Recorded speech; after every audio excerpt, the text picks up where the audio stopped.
Hello, everybody. Welcome to the next session of the Lodge at Endsmeet. You're doing your best. Wrong campaign. The Lodge at Endsmeet. So before we dive into tonight's session, let's go ahead and give one of our players an opportunity to earn a point of inspiration by recapping what happened last time. And Emily, you did volunteer, so by all means, take it away. Did indeed volunteer. Session 83! Still at the Silmira Shinehaven, we prepared a whole bunch of traps and reinforcements for the sanctuary. We're kind of like thinking that perhaps we would have visitors if one of the Moonies wanted to show up while they were vulnerable. It was essentially a skill challenge, and Artie just like pulled a bunch of stuff out of his bag because he's been pack ratting everything from our very first session. He tweaked the magic mouth spell to make alarm extend for like a whole bunch, like 1,000 feet, I think. Already made this terrifying razor wire trap at the entrance, and Velen helped him make a little like standee lure with a disguise kit. Quill helped him set up and she like didn't know anything. She's like, I've never done this before, and she rolled a 4 and still got a 24 DC for anyone to notice it, which is wild. And we made a little sentinel. We made a little Guardian of Faith, also based on one of the scrolls that we had. We also had a bunch of like cow traps and bear traps, and they're kitted out now. And so the alarm spell never went off in the middle of the night, but we did encounter like a weird like fawn. It turned out to be a fawn. And we sent Quill out to investigate, but she didn't speak whatever language, probably Sylvan, that the fawn was speaking. And she had this like glowy book and was wandering around. She came back to us and was like, I don't know if this is who the trap is for. And so we had a little conversation about like, what do we do? And this idea of sort of like good guys and bad guys, and how that's an interesting like theme that we've discovered for Quill, which is interesting. And so Velen was like, hey, we can't just let this person wander around and maybe get trapped by that razor wire thing. We gotta warn them. And so Velen and Quill went back out to sort of like see if they could find the fawn. Watch out for traps, Artie said helpfully. But they didn't find the fawn. The fawn had disappeared, so maybe some Feywild thing happened that we didn't notice. There ended up not being any disturbances. Artie took down the razor wire trap the next day by setting it off, which was probably smart, but then managed to kind of get all the razor wire back up. Over the travel time, Tess kept tracing Nyx's symbol in the air kind of unconsciously and got called out on that by Velen. And we had a little bit of like kind of an argument that sort of like didn't quite all the way come to fruition, but Velen was sort of like, hey, if you're going to be doing a thing about a god, you got to be doing it consciously. And Claudia was like, isn't that a little bit judgmental? And Velen was like, I want the choice that Tess is making to be with conscious thought. And Tess was sort of like, well, apparently no one wants to weigh in this decision, even though it would affect everybody. And Artie was like, nope, not touching that with an immovable rod. And Tess kind of suggested that, Claudia suggested that Tess could be more proactive about her having a conversation with Nyx, and Tess was kind of explaining what she knows and doesn't know. And in the course of that conversation, like, I kind of asked Echo, like, hey, did we ever, I don't think we've ever actually resolved, like, Tess kind of her Jamino symbol was cracked. And so we sort of like rewound time a little bit. And Tess had a scene where she sort of apologized to Jamino by apologizing to herself, essentially, and being honest with herself, which is what Jamino actually wanted from her this whole time. And they sort of had a conversation about what it would be like to do this transformation. Jamino made it clear it wasn't that like she went for it, it was that she went for it without thinking about herself and like her own growth, and just sort of like kind of ran headlong into pleasure with no real thought, which is not really Jamino's thing. And like change for its own sake is not what Jamino is about. And so Jamino reminded Tess of her first tenet about resilience and transformation, and kind of Tess was saying that she was sort of struggling with taking the deal because it felt like a capitulation to sort of being an addict and running away from her problems, because that's sort of why she did the ghouling in the first place. But Jamino kind of pointed out that becoming a vampire would mean inhabiting a perspective of a creature that she looked on with judgment before, and how it would force her to rely on her party in a way that Tess kind of typically eschews. And so that kind of gives, and her holy symbol mended after that conversation. It's been sort of, it's like a context of what she's been thinking through and how she's been thinking about it. We enter oh my gosh, I didn't write down the name of the town. Crosshatch. I was like, Raquel. It's not Raquel. Crosshatch. We enter Almost. Crosshatch, and we hear the we hear the Daily Cry, which gave us a whole bunch of information. As a reminder, Compass Rose is having a dance party. Expeditioners Guild is looking for people to map the Harrowing Crescent. They're at a place called the Cartographer's Crag. There's a person at the apothecary that we're going to that wants collectors of exotic goods. Markets are giving a discount, and Marigard mercenaries are looking for recruits, and Tally Sue Singer is there at the Compass Rose tonight to sort of like talk about that. And then we learned about Wexley's Wonders, Wares, and Whatnot, which is full of enchanted items, which is, of course, the first place that Artie wanted to go. Um, and so Valen and Tess like initially were going to go to the apothecary to deliver Slight's package, but they kind of saw Claudia veering toward the temple of Iridia, which looked pretty kind of pearly and like kind of more garish than most temples, and they were like, well, how about we go along with her and make sure that everything is okay. It's really, really important moment though, because Claudia, first of all, remembered that Neo was a follower of Iridia, and basically like talked to the clerics there and learned a little bit more about this idea of reincarnation and like what could have happened, and this idea about like what could have happened to Jericho. And Claudia's been wrestling with this idea of like, I can't talk to my brother or he'll die or something like that. And so with some enhanceability and guidance from Tess and Velen, she was able to contact Iridia. And we got a really good sense of like how the gods are different and value different things. Um, and Claudia did a little dance and found the following facts. She found out that in fact, yes, Neo did ask Iridia to reincarnate Jericho, and so she did. She did reincarnate. She also apparently reincarnated Neo after he died, which is hilarious. And then she apparently tells everyone after their reincarnation to not live the same life that they had been living before, but it's kind of up to people to interpret that how she wants. And she's kind of a chaotic god and doesn't really care how they interpret it, and does not actually hold them to any hard or fast rules. So there's no reason that he would actually be slain if he talks to Claudia. That seems to be something that is coming from Jericho and not from her, which is extremely exciting news for Claudia. And she wants to talk to her brother, of course. And so she kind of like dragged us out of the temple. Meanwhile, Artie and Quill and Cliff, Artie said to Quill and Cliff, "You're poor. Do you want to go shopping? My treat. Don't tell them." Um, and Quill and Cliff kind of were both like, "Why are you so intent on giving us all this money?" And Artie basically was like, I don't want you to be poor. Like, I was poor. Don't want you to be poor. I want to help my friends. It was basically the sort of like, you're in the fold now, so I'm going to take care of you, essentially. And during the trip, Artie sees this big like Banasite crystal that he's like gonna break down into Banasite, and Douglas Wexley absolutely refuses to sell him this. Quill this whole time has this sort of like, this is the man that gave a whole bunch of Elythium away, but he wants to break down Banasite. Like, what's going on? Quill is extremely the opposite of Artie when they're in the shop. She's like going around sort of feigning disinterest and not making it clear to the shop owner like what she's actually interested in. And Artie, of course, sort of just like kind of does his Artie thing and sort of bulldozes past that, even though he doesn't like Wexley, sort of like huddles up with them and is like, I don't really like his vibe, but I'm going to pay him everything he wants for it anyway, and then we're going to leave. um, but there were a couple of things that they got. Quill got a scatter gun, which can do a whole bunch of damage. That's really cool. There was this armor of action for fighters that maybe Claudia's interested in, although you just got a really cool breastplate, so I'm not sure. But Cliff did pick up a ward of barriers that allows him to kind of like become resistant to whatever kind of resistance he would like, which I imagine includes like piercing and slashing and stuff like that. Um, any that's pretty cool. And then Artie got 500 gold worth of Banasite, but I don't think he got any sort of like thing. There were also belts of giant strength to go around if people want various belts of giant strength. They did manage to get a little bit of a discount though, which is great because they had a purchase of over 10k gold, and it was interesting how like Claudia and Artie and Quill kind of tag teamed getting that discount. And so they got their shopping done, and Artie was like, that guy fucking sucks, even though it's not a capital city. And then we run straight into each other, and just in the midst of Claudia excitedly telling us about Jericho, and Tess handing over the Communicrystal so she can talk to him. She wanted to do a whole bunch of other stuff, but the party was sort of very in favor of direct communication with him, since that's possible now.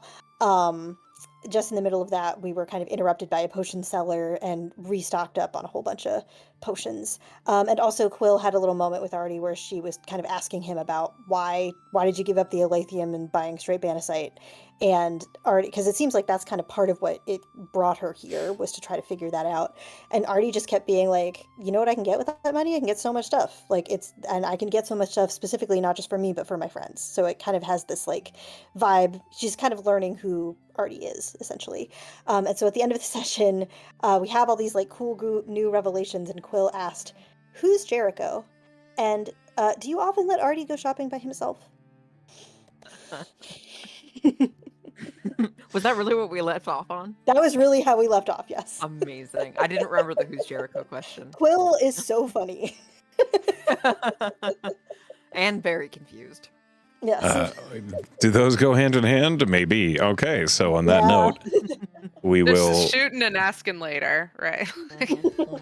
Hopefully these people are the Shooting good guys is- I'm with. It's a really good sense of like what our party is like after a couple of years. Like we're just this little insular community, and having Quill show up and be like, "Whoa, what is happening?" I think we're getting a good taste of our own medicine in some ways.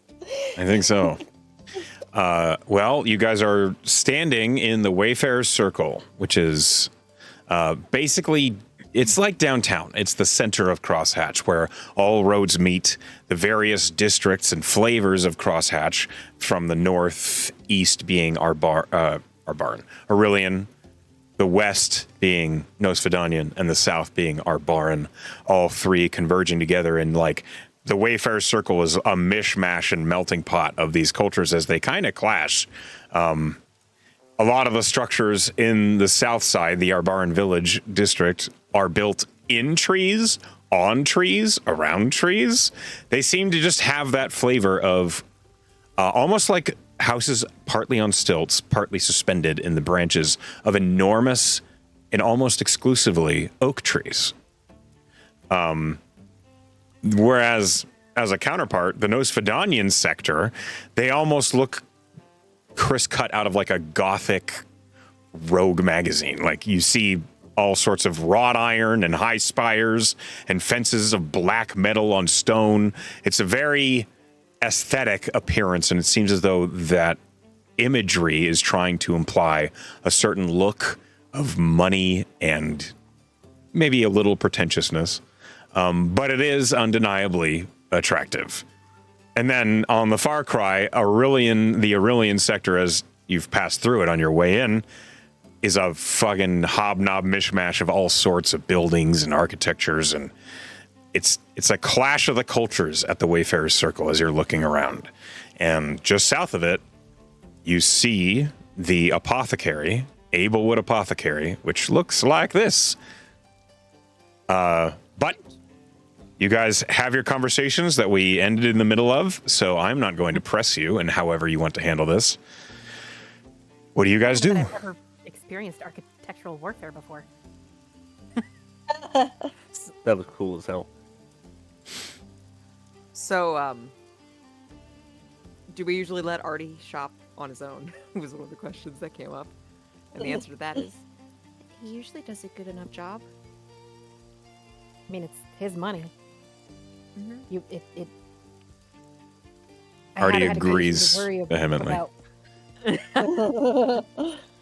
I've had Oh. occasion to want to protect shopkeepers from him, but not enough to actually do anything about it. Shopkeepers are a tough bunch. They can handle themselves. But none of you, Usually. none of you are afraid of the prices he gets. You're all okay with the prices. It's his money. right, wants to if I spend was too buying much, for right? myself, I'd make sure the shopkeeper knew that we weren't together. Okay, so that was on me for not getting notes from you all before going shopping with Archie. Well, how so could you have known I- that? Well, Well, on the other that's- hand, did he buy, This is the first time I've shopped with him. Mm-hmm. on the other hand, did he buy you things? he did, and I will show my new shiny gun to everybody. Ooh. See, here's what you gotta understand about Artie. He loves to show his love through shiny things. He's like a dragon in this way. Well, I mean, actually, maybe the opposite of a dragon, because dragons like to keep their shiny things. But you know what I mean. He likes. Yeah, he check likes out my cool cloak. He's Yeah, an inverse. he He's an made inverse that. dragon. He's an Inverse inverse dragon. dragon. Yes. Yeah. He made. Sounds I mean, like a he position. he makes things. I She- think she that's kind of, called a like- no-grade, a dwarf says as he's walking by. I mean, like, look at she kind of like Tess sort of shows off her little like glamour weave thingy that she can. I guess it's not technically a glamour weave, but you know, it's the thingy that can change itself. You know, he makes us things. That's how he shows his love. I have that ring that he gave me with a big old spell in it, so I'll kind of look at the ring and be like, I'm understanding what you say. It was a pretty nice shop, and then Quill should be able to list like absolutely everything we saw, just so the Sure, whole sure. group knows. Damn. It is. That is a nice shop. Yeah. I can. It's literally across the Wayfarer Circle. Like you see it, like bright That is a and nice purple and colorful. Anyway, And to answer your other question, Will, Jericho's my brother. I'm sorry I didn't tell you that already. No, that's all right. I didn't want to nose into anybody's business, but it seems like an important person, so it's helpful for me to know. Thank you. Well, and there was a whole discussion about that luck blade with the wish in it, and how to use it. And luckily, I just learned I won't even have to press for that, because it seems like I might be able to send it sometime soon. Oh, that's lovely. I was wondering if we were ever gonna talk. It seemed like a pretty big deal item that we found, but again, this group seems to continue to surprise me. But I'm glad it seems like you got good news. I did, because I thought he was dead. Velen is gonna, while Claudia is talking, Velen is just going to just come up behind her and just like glob onto her and give her a hug. Claudia will obviously hug you back. I know we're in the middle of something. I know Tessa's thing is obviously time sensitive, and Jericho's alive and named Alexander now, I think. He's been reincarnated. I see. I was asking a question and I didn't realize I was really digging into something pretty deep here, so There's a I lot of missing apologize. context. Yeah, I apologize. I'll try and kind of listen for the context first before I just ask you a We could direct, also painful explain question. more and better. There is no way that you were going to pick that one up from context, so I think that's really on us. I mean, hey, this guy, he was reincarnated. Like, that's on us. Sorry about that. Well, I mean, honestly, we haven't had many drinks together, and it does sound like the kind of conversation you have after, like, at least 2 drinks. But we're going to have drinks. at the Partially because we Compass. So we haven't. should We were going. def- The compass rose. Yes. The compass something. yeah. I mean, you see that as well. It is on right across the other side of the popular Wayfarer Circle. block? It's the center of Crosshatch. Yes. It's hard to miss. And there are lots of like decorations up, and you see there's little posters on the wall declaring the dance competition is tonight. It's not for a few hours, but it is there, and people are milling about. Claudia, you smell very strongly the sense of strawberry and cinnamon From where? Just from the around? Compass Rose. It's like wafting away from it. I like that place. I'm excited to go there tonight. Smells like pastries. But we should buy this stuff at the apothecary. Yeah, we have, let's do that. I have money. If anyone needs it, just say so. I have to say, you know, I've never traveled with a set of companions before us who were just like, here, take my money. And I never really thought about it before, but we really do that. I like to think we have common goals. Yeah. We have what? Common goals. Yeah. I mean, yeah. We do. Gods, I hope so at this point. To the apothecary! Okay. You step up to the Ablewood Apothecary. It's well lit and it smells of herbs and aromatics, and it's very potent on the nose. as you enter, you are immediately greeted, firstly, by the sense of the aromatics just getting almost overpowering, Claudia. In fact, I need a con save. Yeah, that's true. I think she would like probably just pull her shirt over her nose, but I will do a con save. Like Is that a walking natural- into Yankee Candle. Is that a puppy only con save, or is it all of us? It's just those who have advantage on perception based on smell. I rolled a 29, natural 20. Yeah, you're fine. It's strong, She but was you ready for tolerate it. She it. smelled it before going in, so she was already covering her nose. Yeah. So you are greeted by a woman who is milling about between the racks of spices and plants that are preserved, and you notice this woman is a little fey in everything about her. Those of you with proficiency in Arcana, or those who have been to the Feywild, which is most of you, you recognize this as a dryad. As you enter, she looks at you all. Good afternoon. Welcome. How can I help you, adventurers? I think perhaps we can help you. We've got a package from Slight. Slight of Endsmeet. Correct. That is great news. I've been expecting that. She's cute. She I think is looking Tess at you was all. Tess was carrying the package, I think. So she will produce it and set it on the table.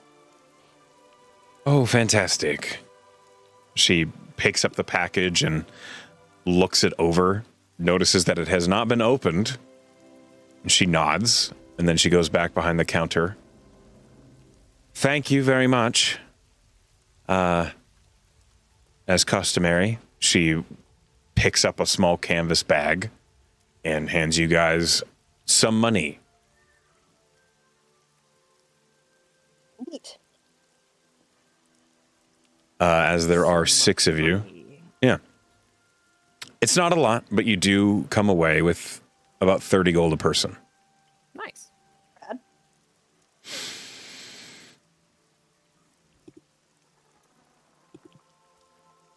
Tell Light any other time that she needs stones looked into.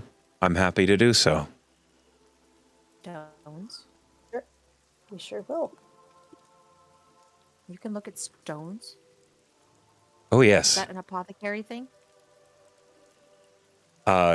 Those of you with a decent perception check notice that this dryad is fucking staring at Claudia's false eye. And she just Claudia says, doesn't clock that at all. She wasn't thinking about that.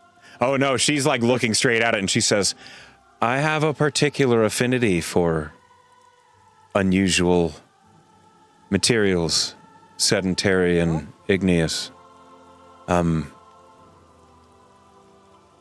What?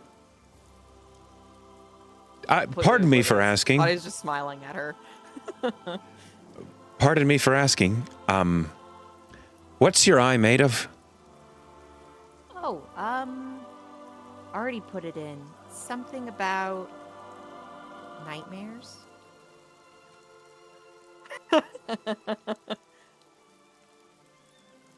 What? Nightmares. Artie, help me out. Does it give you nightmares? No. No, I think it's made of them somehow. Something, a fiend's nightmares? Oh, It it's a can fiend stone. Yeah. It has many names. I'm familiar with fiendstone. Okay. Is that weird? It's unusual. I've Artie never said that he considered made me it's. a new eye, and then he told me to put it in, so I did. Well, so long as it serves you well, It does a lot of things. I'm sure it does. Like, Where are my can I look manners? at her? I'm sorry. I'm Lady Tenedre. Can I look at Lady Tanadre and get her worst fear? It's nice to meet you. Yeah, sure. Roll me Nice to meet you. roll me an What's your insight citizen check. security? I don't have to ask. I could just do it. Yeah, roll an insight Insight? check. Yeah. Let's see. I rolled really well though. 19. You see an image of not this tree, not this location, but you see this grand oak immolating, absolutely being rent asunder by flames. And she is pulling open the bark of the tree. And she's reaching towards what looks like a small child, a boy, who is pinned by fallen lumber and branches inside the tree. And you watch as this child is burning alive. I own that one. I don't know what I expected. It's never going to show you anything good, okay? No. Remember when you looked at the hag? Yeah. Remember Claudia when you looked at the just hag? kinda You're like, looks- oh wow, a baby. Claudia looks a little sick to her stomach and just says, Claudia. And doesn't say anything else. It's a Claudia- pleasure. Does Claudia still have that little like nostalgia bear or whatever Yeah, it says was? nostalgia. I Like, fucking in her hope so. bag. yeah. Yeah. She needs like a calming stim toy or something if Yeah. she's gonna be doing that. To counterbalance the drama. You asked for this. Yep. Yep. I sure did. You see Lady Tenedrae's worst nightmare, as if you lived it, and it's awful. I don't know what we expected. What do you... Dead So, bird. yeah. As you guys are in the apothecary, those of you who have spells or any ability to cast them, you recognize all sorts of spell components all over the place. Some of them are common, and some of them are exotic, and some of them are valuable, and some of them are not. If you have any things you're hoping to find here, it might be a good place.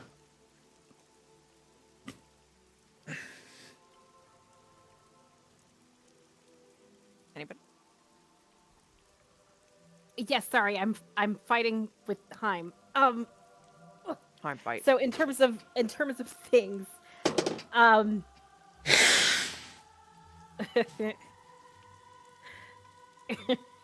sorry. I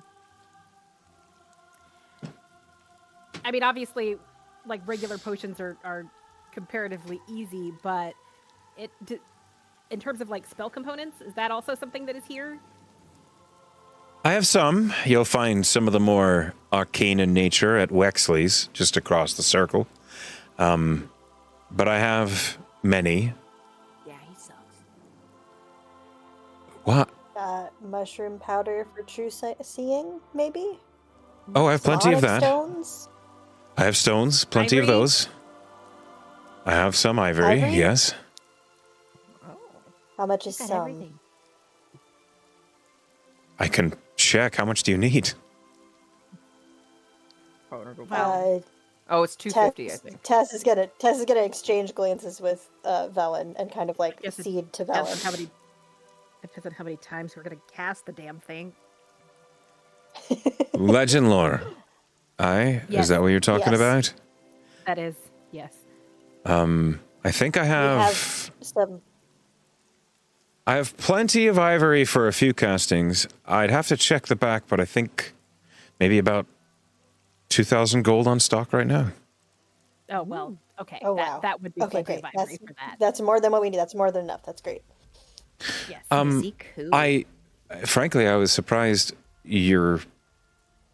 I was expecting you to be answering the cry about exotic materials, but if you're here to buy, I'm happy to make a deal. We do We- have.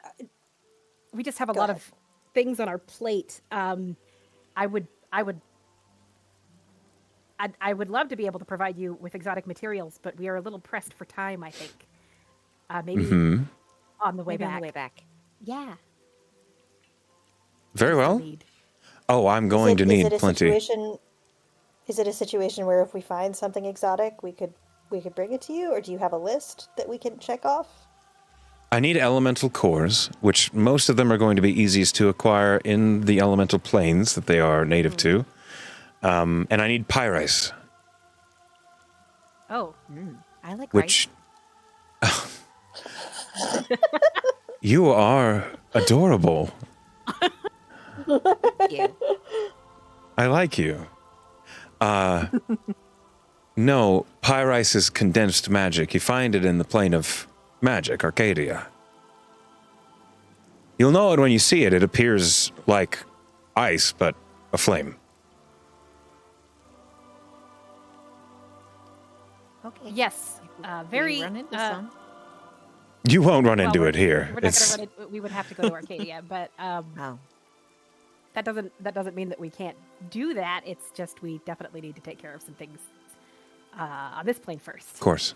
Also, precious stones of all kinds. I trade in those anytime I get the chance. You wouldn't happen to have some diamonds, would you? I Always need have those. some. We die a lot. That is a problem with the Hazardous job of trade. being an adventurer, isn't it? Yeah. A bit. Well, we're waiting for Cliff and Quill to have their first time. No. No, they no. don't Will need like that. has They don't already like need- side-eyed you, and you're like, we die No. a lot. Nope. We are hoping that does not happen. That's Well, a with our track contingency. record, I just think it's a good idea to be ready for it. I agree. It's a good idea to have the supplies in hand. That is true. Have you considered running? No. It's really hard to do when Not you're as- frozen into a statue. It's true. We did Well- actually run from that one. But she had died. Well, I don't already. remember that. I Quill's don't remember writing that part. more context than did in her book. I forget that we Fallon haven't did noted. die. But we ran away after she died because we knew that we bit off more than we could chew. And we couldn't run away from your thing. I because really it was hope. instantaneous. I really hope in the future you won't go to quite such lengths to discover you're in over your head. Yeah. We learned some Yeah. lessons that way. Do, It's a Theoretically. learning experience. do you ever deal in how do I say it? Elephant. Eletheum. Elithea. Do you ever deal in Eletheum? Is that not your Oh, area? I've never found any. I've never had anybody try to sell me any. If I found some, I would be delirious to get my hands on it. You and me both, friend. But you haven't heard about any.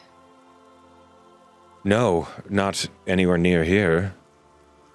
Fair enough. You might just. You always have to at least ask. You don't know. Oh, I don't blame you. Every contact I know always sends it, or any word about it, straight to the Arcane Forge in Deva Major. So, us small timers out here don't get much appreciation in the enchantment community when it comes to things like that. But if you need something enchanted, particularly with natural magic, I can help. What kind of things would you make with your enchantment? What kind of things would you like? I can infuse things with elemental effects. I can add barkskin or other ways of enhancing one's defenses. I can imply certain spells like Pass Without a Trace onto equipment that is ready for it.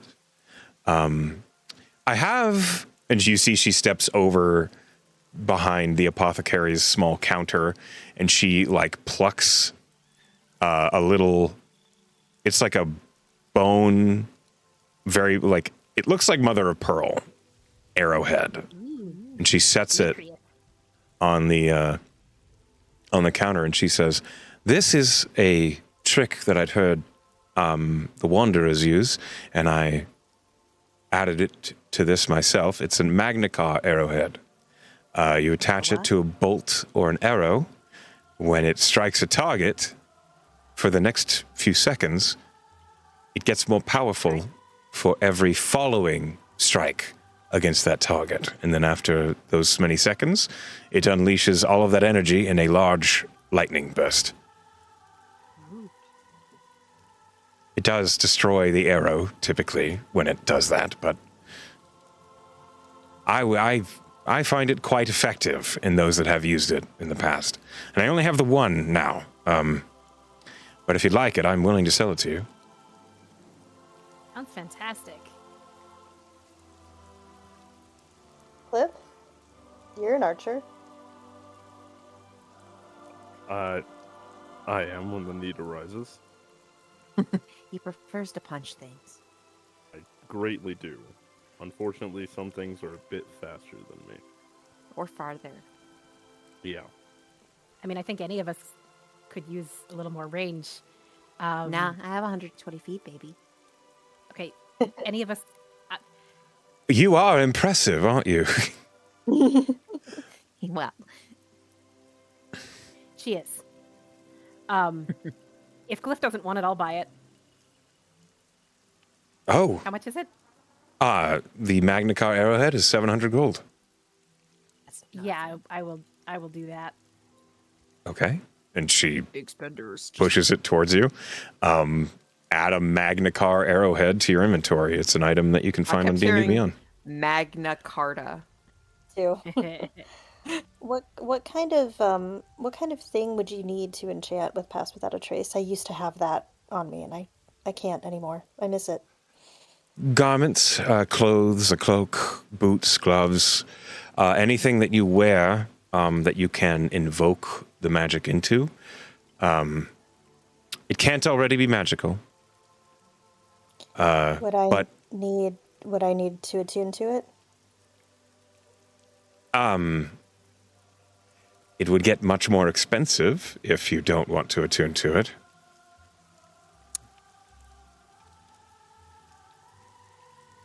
Let me think about that. Sure. Yes, I have 8 sets of fine silk clothes I took from the house that Ellen died in. Extraordinary. Sorry, They're a little I was dusty. I was Quill kind of putting steps away- closer, like, yes, I'm on this person's side. Extraordinary. I was putting away this arrowhead, and I looked up, and why are we? What? Well, for something to be enchanted, because Tess was asking about the Pass Without a Trace, and I have, she like, just silk just coming out of her bag. I stole these. Please gather What those. if we? What if? I mean, maybe something a little bit more utility, like a shield or something. But she'd Or look pretty boots. in this. Okay. That wouldn't That's quite very work. It needs to be something worn. A shield is something that needs to be, slung or put on your back or How in your much- hand. How much would it cost to enchant my boots without attunement?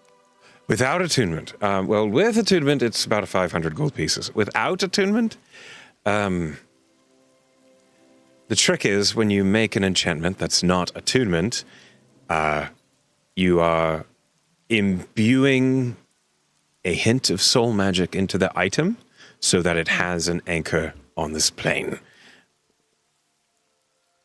1,200 gold pieces. 1,200. I could That's help How you long- with that. Tess. How long would it take? A few hours. Oh, not long. No, not long. Sick. I'd help with that. That's tempting. I think Tess kind of looks down at her boots, and they're like the only thing that she's had, like, without fail this whole campaign. She has not, that's like her only shoes. She doesn't take them off. And they are old That is and fun. worn. Are they stinky? Yeah, I mean, She presties them, or at least Velen does. Yeah, she presties them. Like, they're clean, but they've seen As a lot you're- of use. As you're considering it, and you pulled like all these silk clothes out, and you're looking at your own boots, Tenedre has like raised a hand, and a branch, like just a bunch of vines and branches, wind up into a tabletop next to her, and she says, "Why don't you place what you're considering enchanting here, and we can set those aside for now." Okay. You needed quite a bit of ivory. Let me go collect that before we get any deeper into this surmising. And she doesn't go anywhere. The floor behind the counter opens, and a large, like, it looks like a potato sack, like a 60-pound bag of potatoes, comes up out of the ground, and she steps over to it, and she just has this big wooden scoop that she pulls ivory powder out of. Like Incredible. a candy store. Exactly. Like a candy store. That's awesome. Yeah, The Tessie's pretty tough. They are noticeably bigger than her feet are noticeably bigger because she can make them that way. And they look more masculinized, Oh my god, stylized. these are your dad's boots. They are, in fact. Fuck! They are her dad's boots. Okay. As you place the boots on the vine-made tabletop, pouches of ivory are like set aside. How many diamonds are you trying to buy? Ideally, I would love one for Raised Dead, which has to be 500 gold or more, and two Oh, or it three. is much more than 500. 5,000. Is it 5,000? Yes. Because we're With in Echo's Amaranth. rules. In Amaranth, okay, I didn't. all revive Remember the- costs are tenfold. Do you remember the crowdfunding for Claudia's first death? I do, but I thought that we were lower level adventurers then. I couldn't remember. Oh my god, 5,000. That's a It whole doesn't get different- cheaper as you get higher Yeah. level. Yeah, that's fair. So 300 for Revivify, 5,000 for Raised Dead. Okay. Well, I don't know if I can afford all that. Revivify? But I'm going to step away and send just a little sending to Targon to ask him if the diamond shipment came in and if we can get him any when we come back, because I remember he was worried about that. Okay. He would reply that yes, and they have about 4 Revivifies worth of diamond, which they hope they won't need. I hope they won't need. Is there any, I'm trying to establish, how many does he need if he wants more? That's up to you. Okay. If you're going to buy him diamonds, he's not going to say no. He has 1,200 gold worth of diamonds for Revivify purposes right now. In case we need them. Okay. I will. In case anyone in the town needs them, it's not just you guys. Yeah. It's not just us. It's like everybody. Yeah. I think I'm going to try to shoot for 4. Maybe, 5. If we can get 5, that would be great, but that seems like a lot of diamonds. 5 Revivify diamonds? 5 Revivify diamonds, yeah. Okay, roll me a D100. The whole party, basically. D100, yeah. I'm thinking some extra for Targon if we can. 90. Yeah, they'd have. We have that much, sure. And the same thing happens. The bag of ivory, into the floor, and then a large crate, up next to the counter. And she unlocks the crate with a device that doesn't quite look like a key. It kind of looks like an ocarina, but she pushes it into the crate, and as it opens up, she begins plucking out individual diamonds, inspecting them, and then setting them on the tabletop. Literally can't hear that word without going, of time. I know, same. I also thought that. We all had the same childhood. Yeah.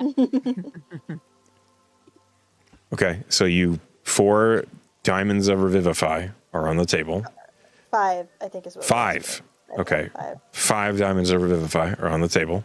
That's 1,500 gold just in diamonds right there. How much ivory are you buying? How much do you want, Belen?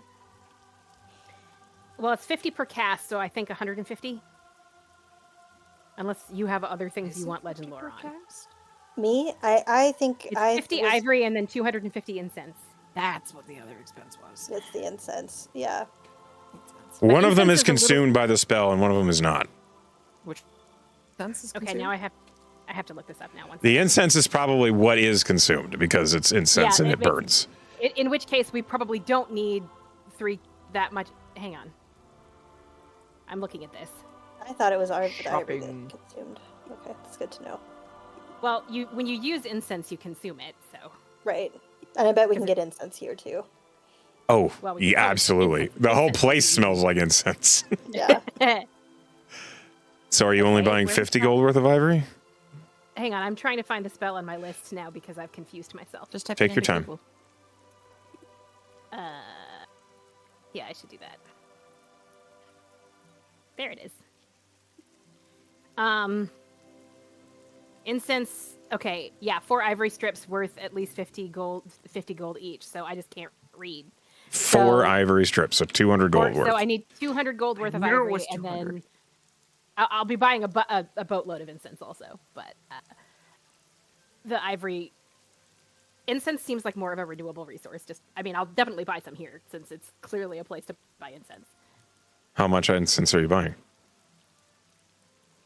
Well, I need 250 gold worth of incense at least 3 times. Expensive Okay. fucking spell. So 750 gold worth of incense. And okay, hang on. I have a bunch of platinum, so I can afford this. It's just making sure that I'm mathing this correctly. So They talk about hotboxing, but people are just casting legend lore. That's what all that smoke is. Who can afford legend lore? It's a rich person's spell. Tabernac can. Yeah, Tabernacle. dragons can afford it. Okay, and I don't actually know that I need it 3 times. I just wanted to. It's just good to have. How much shit are you legend loring? How much history do I need to fucking generate for whatever it is? There are definitely 2 things I want to legend lore, and possibly a 3rd thing. Okay, so 750 GP of incense. When you say that's how much you need, she doesn't like. You see, like there's the standard rack of incense where like a gold of incense is like a fucking huge bushel. She doesn't go to that. She summons Fire like shit. Yeah. Fancy arcade incense, not like she summons like another crate, sandalwood.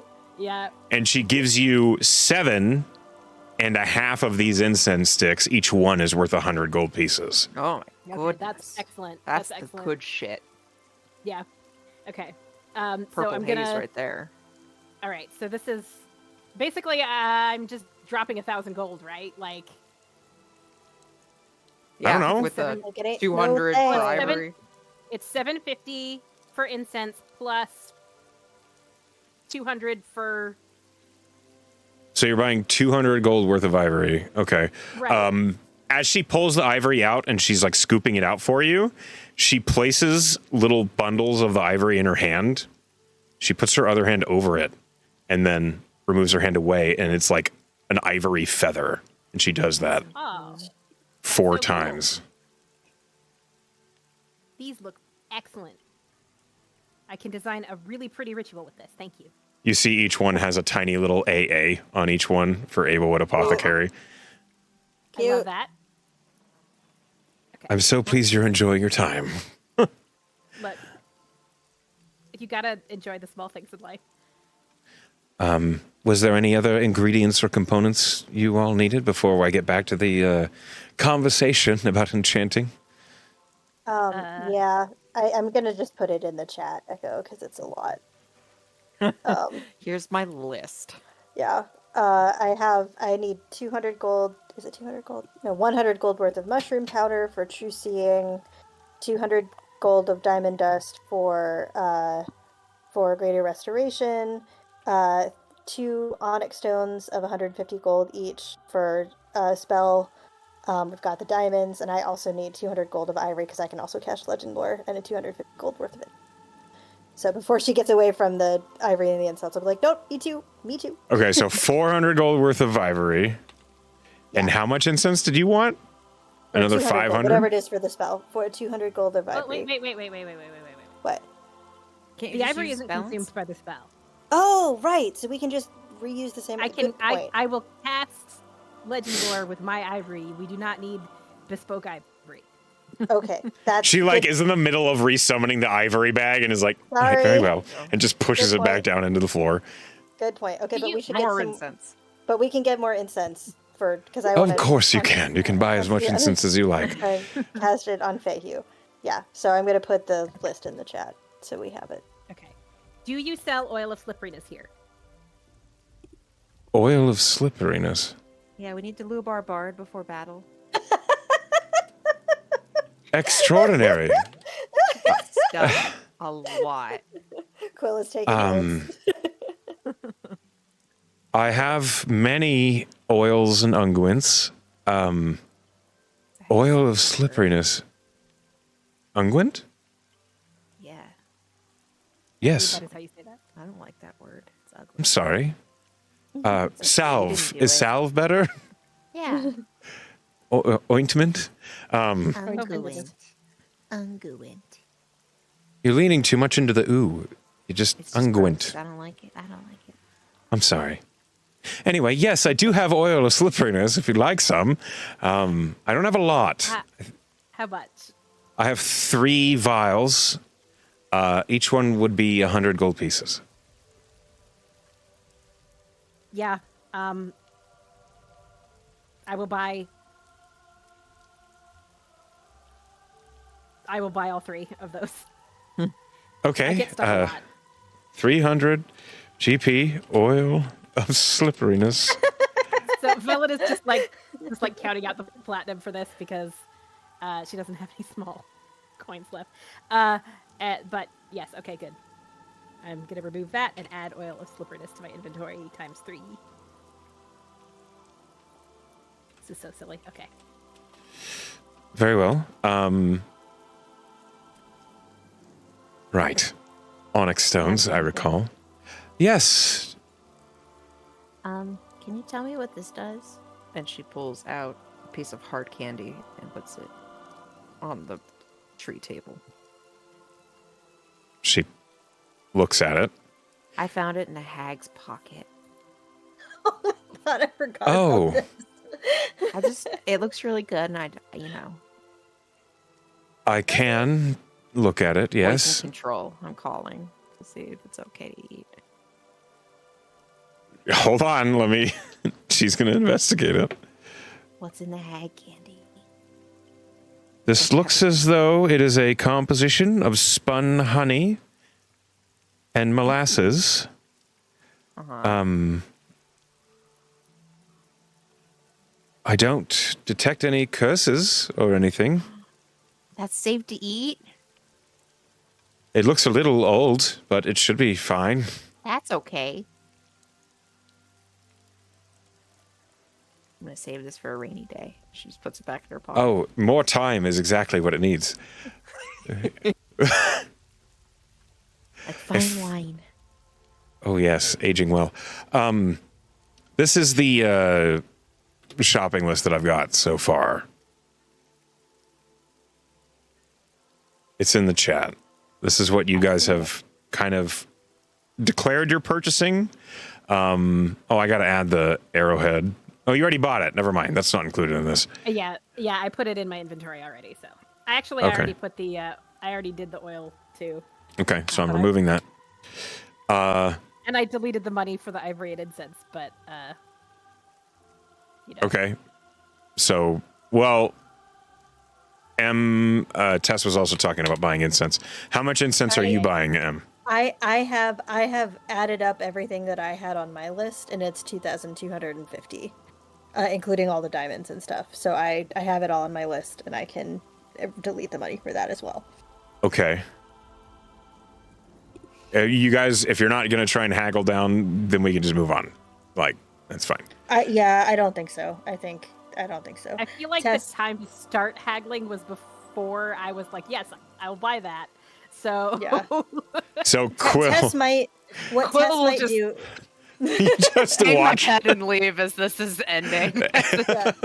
What Tess might do though is haggle on the enchantment price because she bought so many components. Okay. Then I'm just going to delete this shopping list because we don't need it.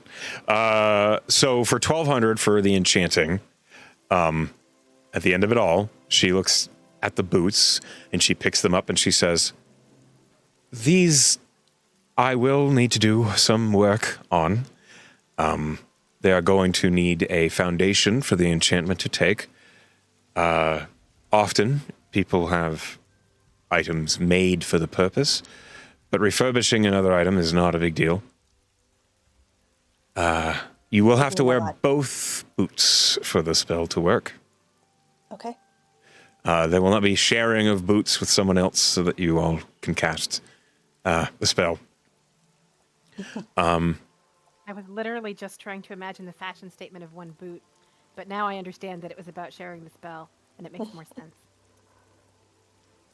I can see your priorities and are exactly where they ought to be." She picks up the boots, and she says, I'll be finished enchanting them within 2 hours.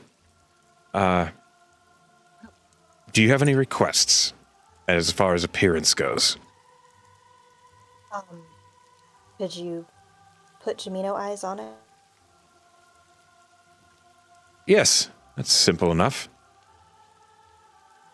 I assume you want them in a place that's tasteful and not like googly eyes on the toes. Yes, that I would maybe the sides of the boots. Yes. No problem. Googly eyes on the toe. Googly eyes. Some adventurers enjoy a sense of humor in their garments, and I can respect that, but it is worth asking. And she takes the boots and takes the moment, and she says, now, by standard, you will be able to cast Pass Without Trace from the boots once per long rest. If you'd like more than that, the price will go up. I think we could do with one cast. What do you think, everyone? Yes? Should it be for 2? Should it 2? 2,400 gold, it would be double. Why? I think we could probably. I mean, one cast is an hour, isn't it? How quiet do we need to be? I don't know. I'm sorry. I'm not very quiet, you guys. I mean, we could do 2. We could do 2. Would you be willing to, since we bought so much, would you be willing to knock the price down a little?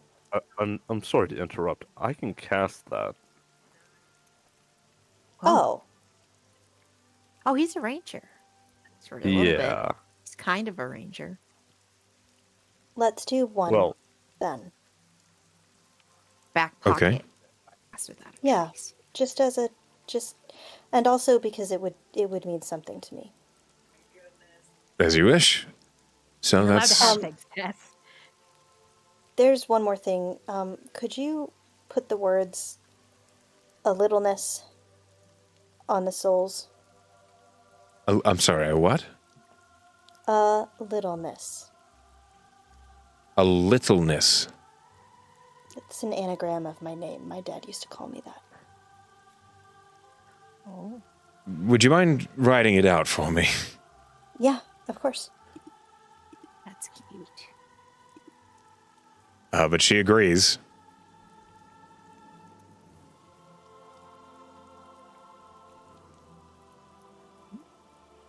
Not on a keyboard. Sorry. She, puts the boots on the countertop, and she says, all right, that'll be 1,200, and I will get to work on those right away. Thank you. Of course. Tess, Yep. I'll pay for it. Are you sure, Claudia? Yeah. Yeah, it's no problem. Thanks. I know it means something to you. She'll just put the 1,200 on the table.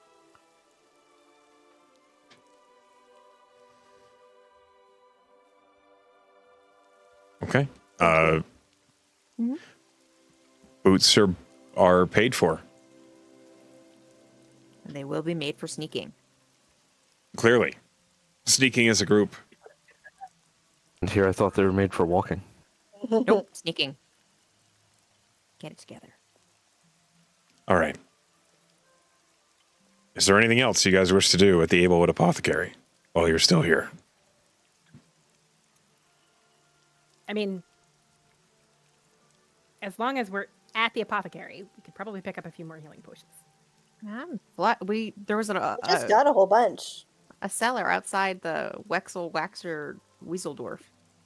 Yeah, but so I have 2, but Sure, did you ever really have too many? I hope to be a fly on the wall if you ever say that around Wexley himself.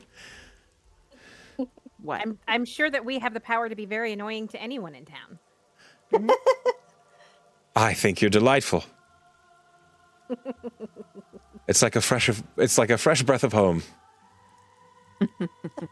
Oh, we're very fey, huh? I like that. That's good. Yes, just an aura about you. I'm not sure what it is. It's just a little bit of Chaos. chaos. Yeah. That's the word. Pinch poke, All you owe right, me a fire clava. Ooh. All right. Thank you all, and I hope to see you again. All right. Let's go. You depart the Abelwood Apothecary. As we walk away, I'm gonna kind of pull everything and be like, so I'm thinking I have a role I can play here in this group, and it's going to be teaching you all how to approach the sale. I think I can be useful to you all. I know you have a lot of money, but I think we could maybe hold on to some of it for you if you just I think there's some techniques I can be teaching y'all. You're talking about haggling. I mean, we don't typically. But you mean you consider it as an option and you just choose not to do it? Yeah. Well, she told me typically- the price. Why wouldn't I pay it? Typically, we have Artie in our party, and Artie. Well, I was you- just shopping with him. no. Look, I I mean, spent a- I- the empty what I Spent a mean- haggler long either. time trying to dig Anti-haggler. right? It was a thing. Anyway, if you want to try to keep the money from vanishing from our pockets, you're welcome. I mean, I don't know that that's really possible, but because you see, there's always going to be more things to spend it on. But if we could keep some of it, that would be good. I used to do the other side of this transaction, and I tend to feel some for them. So Fair enough. I just offering services. I can always just continue to open No. doors, but I appreciate it. I think No, that's no, a great idea. I- there I seems think to it's be a some great idea. leaks I could help We're with not as well. we're not turning you down, to be clear. I just have kind of always hemorrhaged money like a sieve. Emerald. Well, and that's one way to do it. We could just try other ways if we want. Just Yeah, try them out. We could try other ways. I'm happy with that. As you are having this conversation, Villain, you hear in your mind, "Oh, I like her. Keep her around. Oh, I will. Good."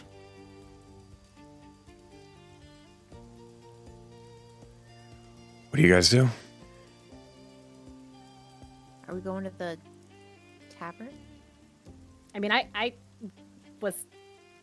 guess I don't actually need anything. Like, we've gotten all of the components now. I don't know that I actually need anything from the other shop.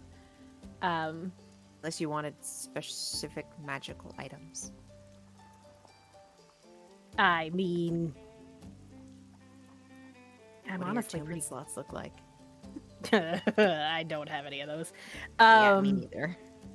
You guys could sell stuff if We you can need. sell stuff. I was thinking, like I'm rocking this +1 elven chain, right? But I bet the Wexlers would have a thing that would be The more- Wexler. It's like the The Wexler. Wexley? Is it Wexley? Wexley. that would have- His name Yeah, is I bet that would. Wexley. I bet you could ask. I bet you could ask Wexley, and he would have I something. I feel like, hey, hardier. maybe we shop for some armor that would make me slightly less. Squishy. Well, if I heard anything from Quill, you should go in there without Artie. maybe what you if should I go in go in there there- with Quill. Will, That's a good idea. You can would you like learn. to save me from myself? Sure, we can just start slow. So what I'd suggest is just go in and instead of going directly to the thing that you're extremely excited about and looking at the shopkeeper and saying, "I'm extremely excited about this." I'll just start fucking. Maybe giggle. we just Like- go in and just look around, and we could even maybe be like, "Oh, we've seen better things in other shops, but maybe we should at least look at a few of the things here." We'll Less- just go yes. in a little cooler. I get you. I actually have some competency in this. I promise you. Shall we? Fair enough. So, are you going to Wexley's?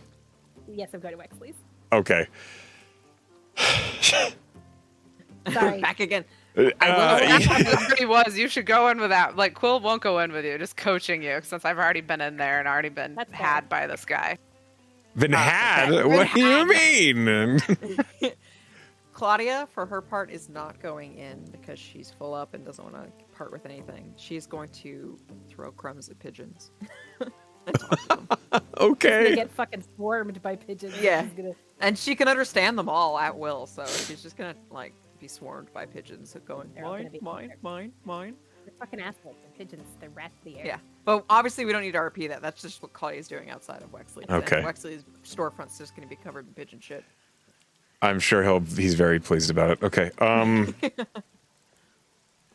Okay, you step into Wexley's this very garish dressed in purples and golds shopkeeper looks at you, Velen, and he says, "Welcome to Wexley's Wonders, Wares, and Whatnot, adventurer. How can I help you?" Oh, thank you for the welcome. I was really just thinking I might browse. I'm thinking maybe armor, maybe not. You have anything you could recommend? Well, yes, but frankly, I'm having a difficult time gauging what sort of armor you'd like to wear. You look so Well- fabulous as it is. Thank you, I know, but it's just not quite as protective as I'd like. If I could maybe get something just with a little bit more. See, I'm just thinking about changing my approach. I'm always kind of more in the middle of things than maybe this armor would sensibly be. And Are you just looking thinking about maybe for a little upgrade. lighter armor? Medium? Heavy? Medium is about where I live. Light would be fine if it's protective enough, but it's typically not. I do like to be maneuverable, but you know. He's kind of sizing you up. What's your dexterity score? 17. Okay. He nods and he kind of like scratches at his neck and he says, "Well, I can definitely recommend some good mediums. There is the standard enchantments of just an additional +1, which they can get expensive unless you're looking for something a little fancier, such as maybe dragon scale or molten." Talk to me about materials. Dragon scale? Yes. We happen to have a variety of all sorts of scale mail formulated from various colors of dragon scale. In stock, I have blue, I have white, I have red, and I have brass, which would also affect as red. Ooh. Ooh.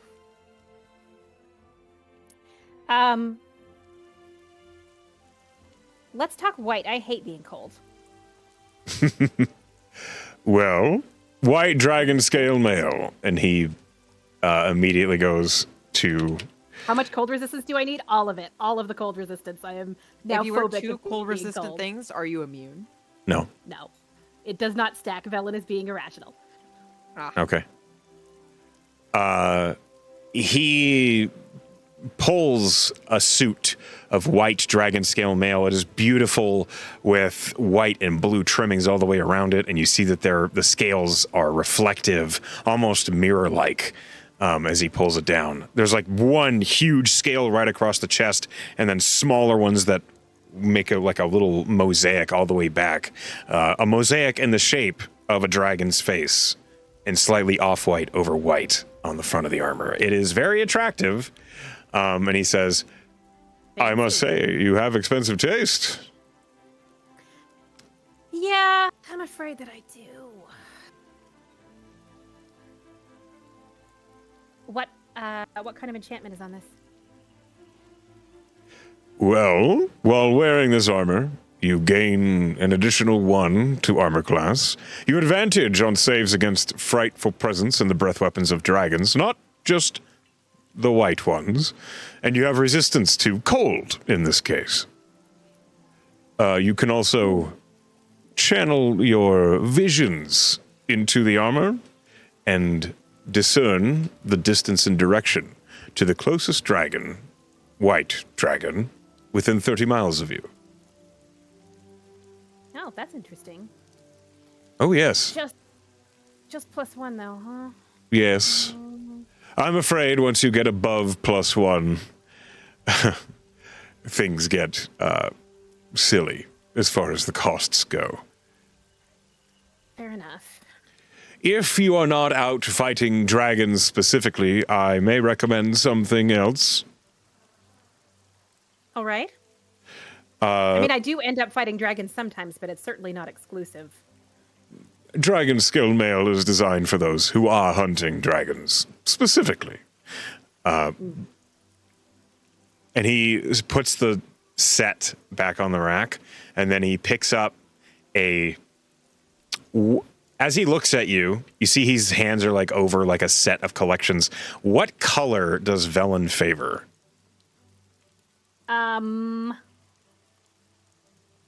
Velen, she's currently wearing a lot of green and gray. Her hair is sort of platinum white, so and then she's got the mismatched eyes, the heterochromia, and she tends to try to dress. I mean, she likes to have silver notes and just like be a little bit shiny. Okay.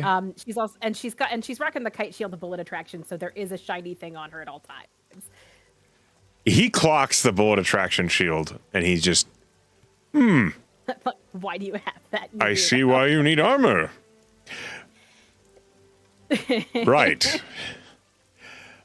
He plucks a small, it's shiny gray, almost like silvery colored urn off the shelf.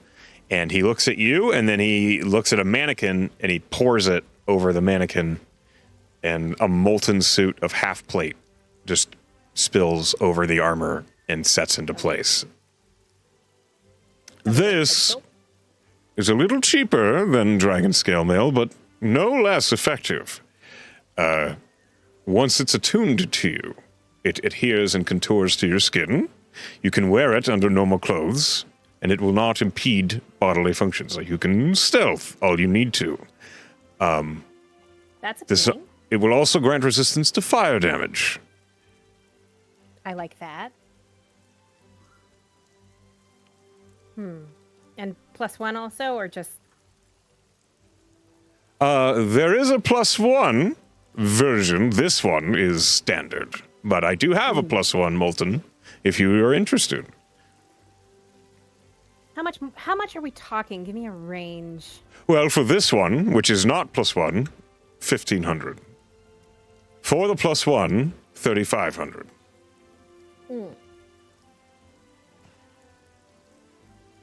I point out, by comparison, the dragon scale is 5,000. Yeah. I do have expensive tastes. Not a mark against you. If that is too steep, I also do offer Mithril, which is not +1, but it is easily enchanted that way. I think. I like the idea of the molten, particularly when we're talking about being able to wear it so flexibly. Oh, yes. You can wear any clothes you like over it, and no one is ever the wiser. Once you attune to it, you choose the shapes of the pauldrons and armorings so that they can not interfere with your clothes as you like. Fascinating. And you said 3,500? For the +1, 15 for the standard.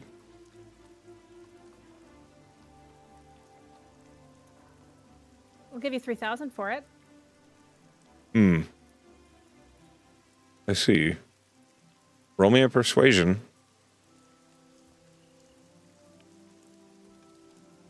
Will be so proud. Dawes will be mildly less annoyed.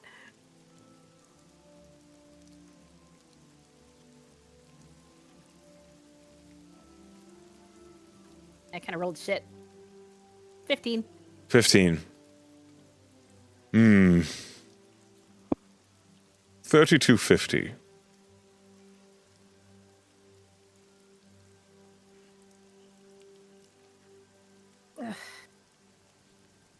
Imagine how good you'll look.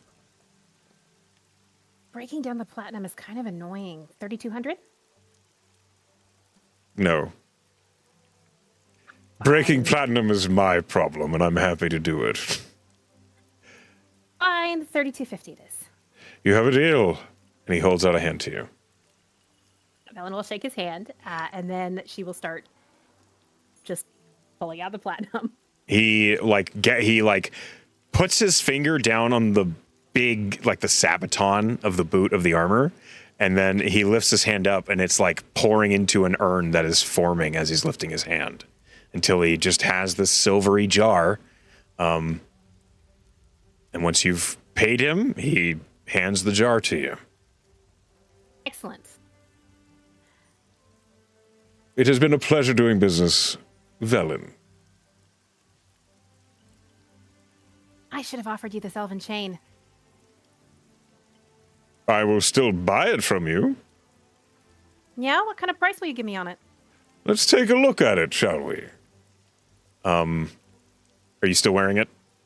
Yeah, Velen will just start unclipping it. I mean, she's got clothes on underneath. She's Yeah. wearing the undershirt and stuff, so it's not like she's stripping in the middle of the shop. Yeah. He like holds it up in the air and he looks at it. I can give you an even 1,000 for this. I'm gonna roll an insight. Just what does she think that this is a good price? I can't remember what I paid for it. So.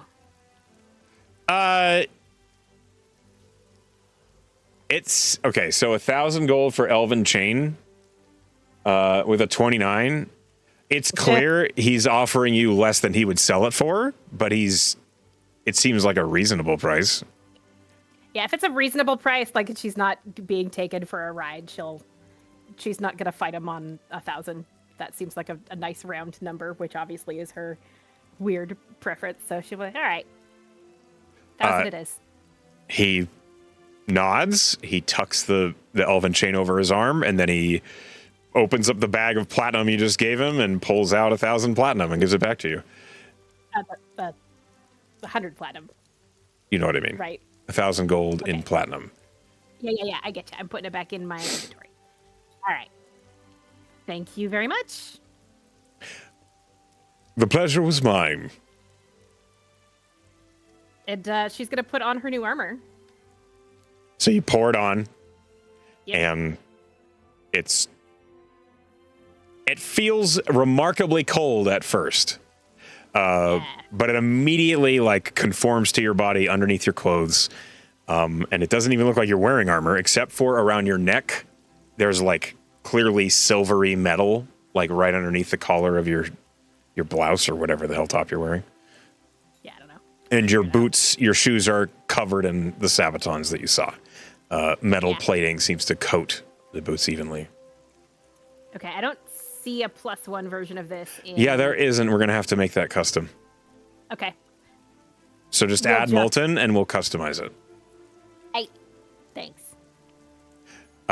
Is there anything else you're doing in the magic shop? Nope, I think she's just gonna, she's already thanked him, so she's going to tromp back out in her shiny new sabatons. Okay. At an immediate glance, it doesn't really look like Velen did anything. Except she took the elven chain off. That's clearly not on anymore. Those of you with a passive investigation of 20 or better can spot that Velen now has half plate armor underneath her clothes. I don't. Ah. Bella, nothing happened. Oh, it's great. I can dance in this. She does a little dance. Good, because we have to soon. So, I noticed this, but Yeah, we also do have a dance coming up. Quill, what'd you say?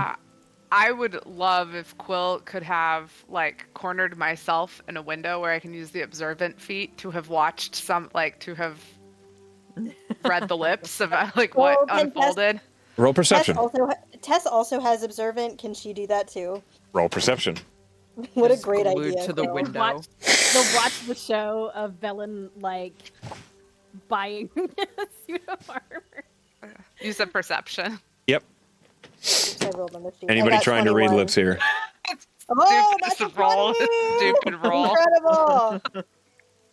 Uh, I got Tess is it. pretty I got good it. at watching 21. Velen. yeah. You know exactly how the conversation went. Quill already, knows, and just will say, Velen, I apologize. I think I was assuming some things after shopping with Artie. Totally fair. Also, you literally just saw me shop for components and not haggle at all. So I can't blame you for thinking that I too was a fool. But There's still a few techniques we might work on just to make your case seal the deal at the end. But absolutely. And I should have remembered that I had armor on that I was going to sell at the beginning of the transaction instead of the end. So room for improvement. This armor is great though. Now I'm both fire and cold resistant. I could jump from fire to ice and back. I won't do that, but I could. Well, and it's just interesting to me that you're even thinking about being in a situation where you might have to do that. And again, you're all just the curious people I've ever met. I really hate cold. You can hold your own with us, though, Quill. So what does that say about you? Quill just smiles at you, gives you a little wink. Artie says something agreeable. Okay, you guys have done lots of shopping. What else are you doing? That's all I wanted to do. I heard talk about visiting the temple district. I had talks about the tavern. I've heard talks about... I think that was it. And I just monopolized the spotlight for like a billion minutes, so I don't want to immediately careen into doing temple stuff. Noted. Okay. Well... Tess also has things to do at the temple district, but I also want to let, we have, Cliff, if you have anything you want to do, it seems like you're petition. But Tess does want to have Cliff some is temple. broke.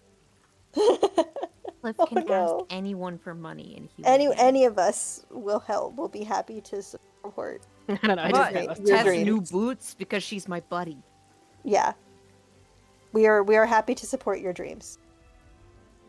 Her dreams. I think I said it last session. Cliff originally thought this was just kind of going to be a pass through, so just watching everyone kind of take their time in the town, it's just nice, It's just absorbing He's the just happy scenery. to be here. Might pick out a place to paint or something, but that's about it. Aw. Okay. Quill, is there anything that you're trying to do in this downtime that you have this afternoon? I mean, I think Quill's mostly just like trying to pick up on the new culture that she's in, so just would be kind of watching things. I think I would not be able to stop myself from falling into old habits, so listening to see if there's information that I'm hearing, but nothing just kind of like nothing with like much purpose, just kind of what Quill would be doing, I guess. Sure. Roll me an investigation.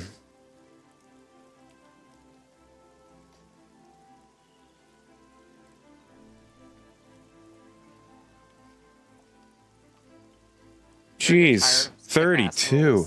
Oh my god. Okay. Yeah. you hear a conversation nearby on the road heading up towards Notion Town. Basically straight into Nosvedanian territory. You hear a conversation that is occurring between what look like a couple of adventurers is too strong a word. They look like maybe young mercenaries. But you specifically hear, "We're never going to get her attention like this. I mean, how have you ever heard of anybody getting to the Marigar without actually getting off on a good start with an instructor from out here?" And next to him, you hear the other person say, "All right, but that cave was a little dank, a little dangerous. What are we supposed to do when Ralphie's already dead and we have to go back?" Then the guy hushes the other one. Are you being sneaky as you're listening? Yeah, like again, I think it's just like almost second nature. Like I would almost be doing it without even realizing it. Yeah. Okay. They continue to talk, and from this conversation, you glean a couple things. Because they don't detect you at all. Because you're trying to be sneaky, I'm using your basically passive stealth, which is dumb for them. So there appears to be a cave. Whoa. I just heard myself, and that was scary. To the northwest of Crosshatch, about 3 miles outside of town, there is a cave nestled into a crag near what looks like it sounds like a small stream or a waterfall. You know that the landmark there is called Death's Hollow. In that cave, something monstrous. Also in that cave, something valuable. Something related to divination. Rumored to be maybe a potion of truths. That's what you piece together.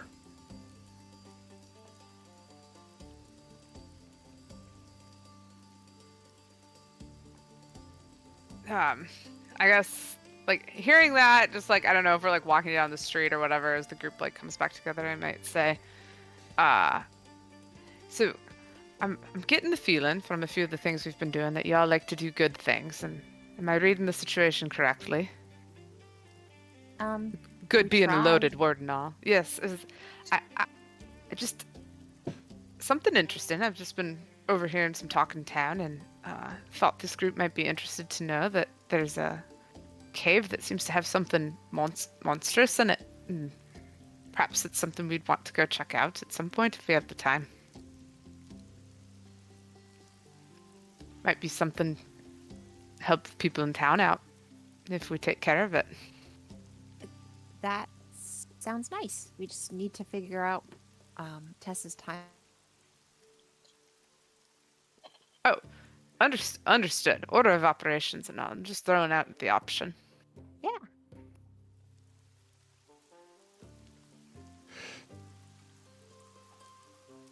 Okay. Of Emily's. I'm here.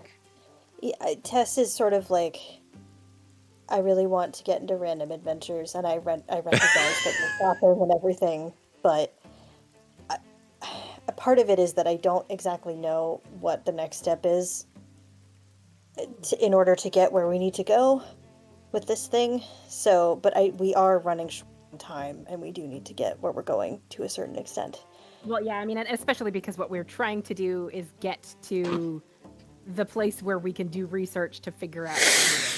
So, I also would love to go poking around in a random cave, right? Like, that sounds great. But,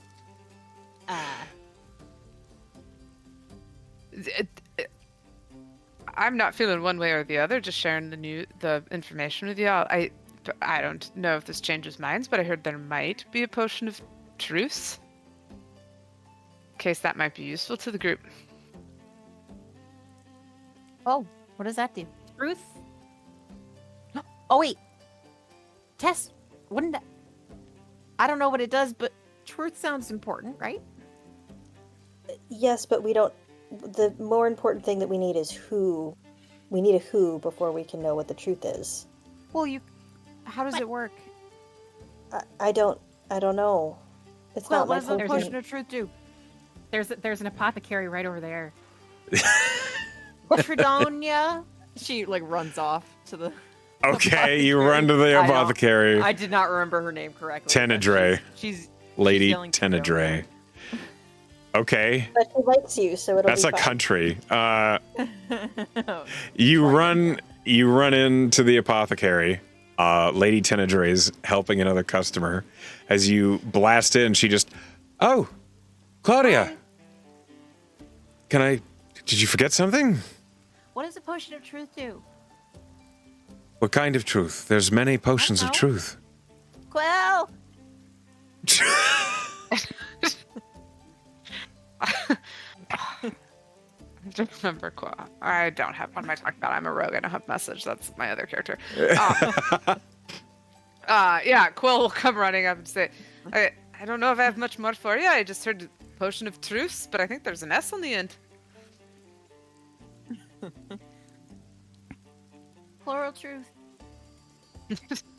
That doesn't help, my darling. I'm What kind of sorry. potions are there?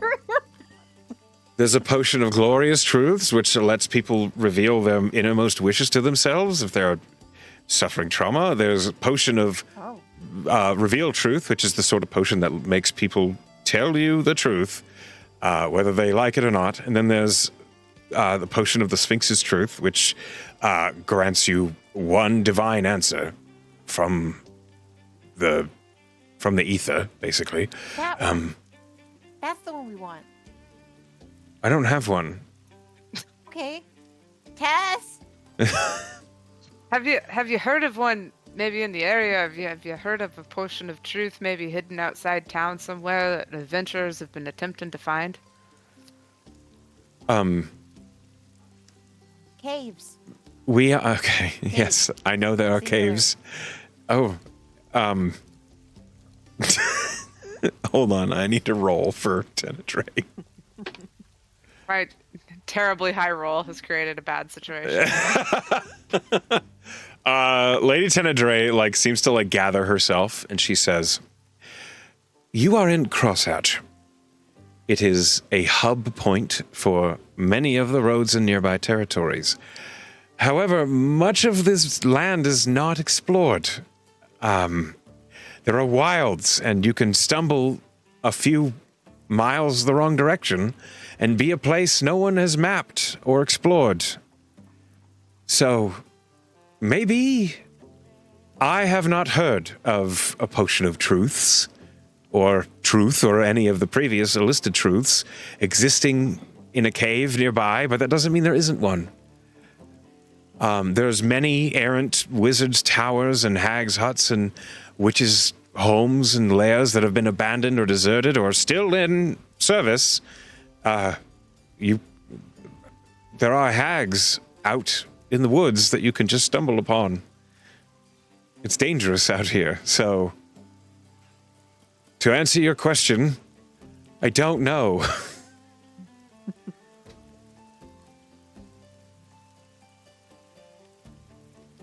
Tess.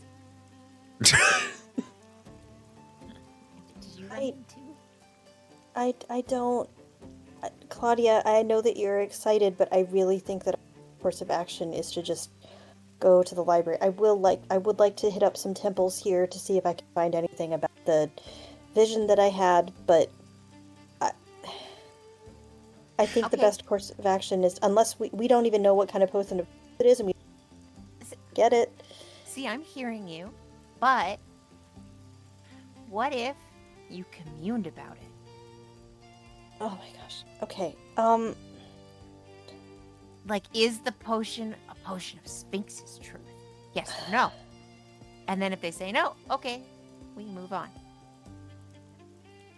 I feel like I need to apologize here because I've got some bad habits from my life before meeting you all, and sometimes I just can't help but overhear what people are saying and thinking it's useful information because that I just feel like Dawes is used to getting be my ahead. job. information gathering used to be your job. But Oh no, I'm barely listening. perhaps Fair that's enough. not necessarily the most useful thing here. No, I think that we're onto something. Okay. I feel like I've just been assigned homework that I didn't ask for. No, Um, well, you don't have to. We could do it the other way. Wait, what? Claudia Don't you thinks have that Claudia thinks that I should commune with Jimino so we can figure out if this potion is worth tracking down. Yeah.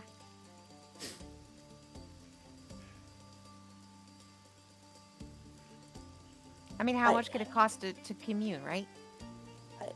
Okay. I don't do it, so I don't know. I'm just assuming. I How much checked in could it with be? Oz and he wasn't $10? listening, so oh my god, it's not a banana. Do you think of it? Okay, that's for another day. Um, all right, Claudia, how about this? Let's go to. I want. There's a little bit of work I want to do at the temples. I would like to go to a temple of Tindra to see if this person that I've had a vision about. That I can help with. There is a temple to Tindra in Notion Town. You'll find it maybe 12 blocks up from Wayfair Circle, just right into the mid-mingles. Thank you. I appreciate it. Are there You're other welcome. temples up? Here? Are there any other temples up there too? Is it There the district, are or other are they temples scattered? in the city. There's a temple to Marcella. There's a temple to Croesus. There's a few others. I'm not particularly religious. Fair enough. I think there's a temple to Myriad somewhere. Huh. I'm not the right person to ask about that, I'm afraid. Do you know who is? One I of mean, once we're at the temple, a of guard, Tindra, I probably. A guard.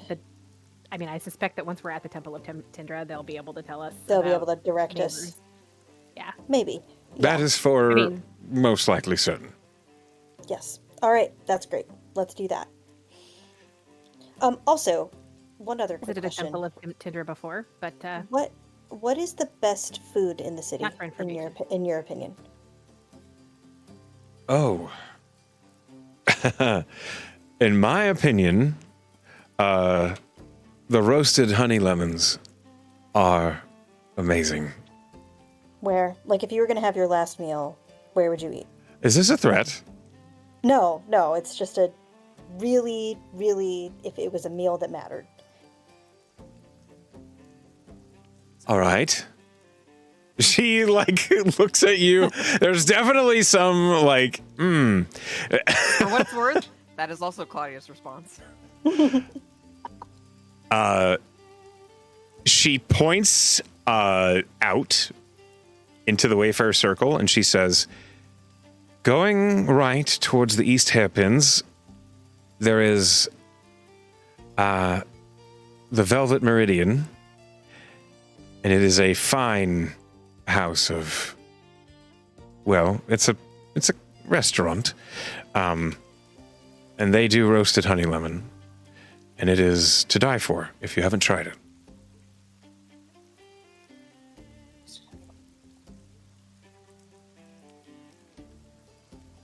Thank you. You're welcome.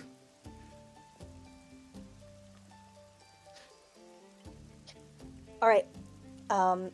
If y'all want to go to the dance situation at the Compass Rose, I just have to go, figure out this situation. The honey lemons? Tindra. Oh. Yeah. well, Perhaps brace yourself first, by the way. Oh, I'm familiar. Mm-hmm.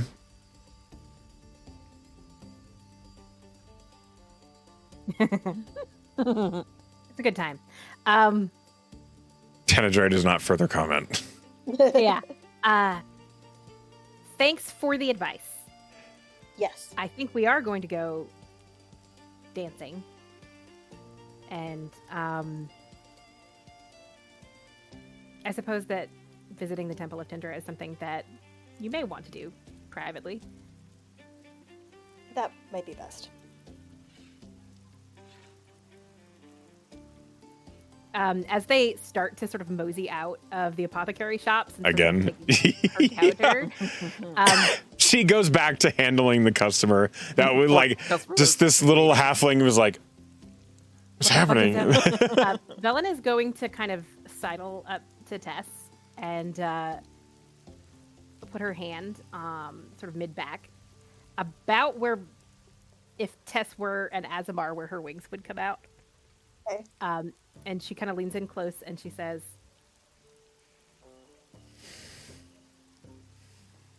"If that's the last food you ever taste, I hope it's real good." I'm open to suggestions. There are some choices you have to make for yourself. Yeah, that's what I thought too. But I have learned that when it comes to food, it is good to ask. I mean, honey lemon's a pretty good bet. What's your favorite food? Angel I don't know. food cake. Probably something. Sorry, I'll go. Probably something just really garlicky, just really gross, just full of oil and garlic and like cheese. Something that would give you heartburn if you looked at it for too long. Did you say garlic? I'm all about Used to make indulgence. My dad used to make these fresh huckleberry muffins. They're so good. Oh, I feel like you've talked about those before. Hmm. Yeah, they were real good. He was a good cook. Maybe you should look for those if you're looking for a really sentimental meal. I don't think my dad's huckleberry muffins are going to be on any shelves. I'm sure they exist, though. I don't think they do at this very moment. But I can look for huckleberry muffins, you're right. Huffins. I feel like huckleberry would be too watery a fruit to make a muffin out of. Who's that? You turn and there is a like white-haired, kind of gray-skinned, elfin-looking woman right next to you, Claudia. And none of you saw her coming. What? That's terrifying. Hello? Hello. I mean, maybe if you cooked the huckleberries first. I don't know anything about food.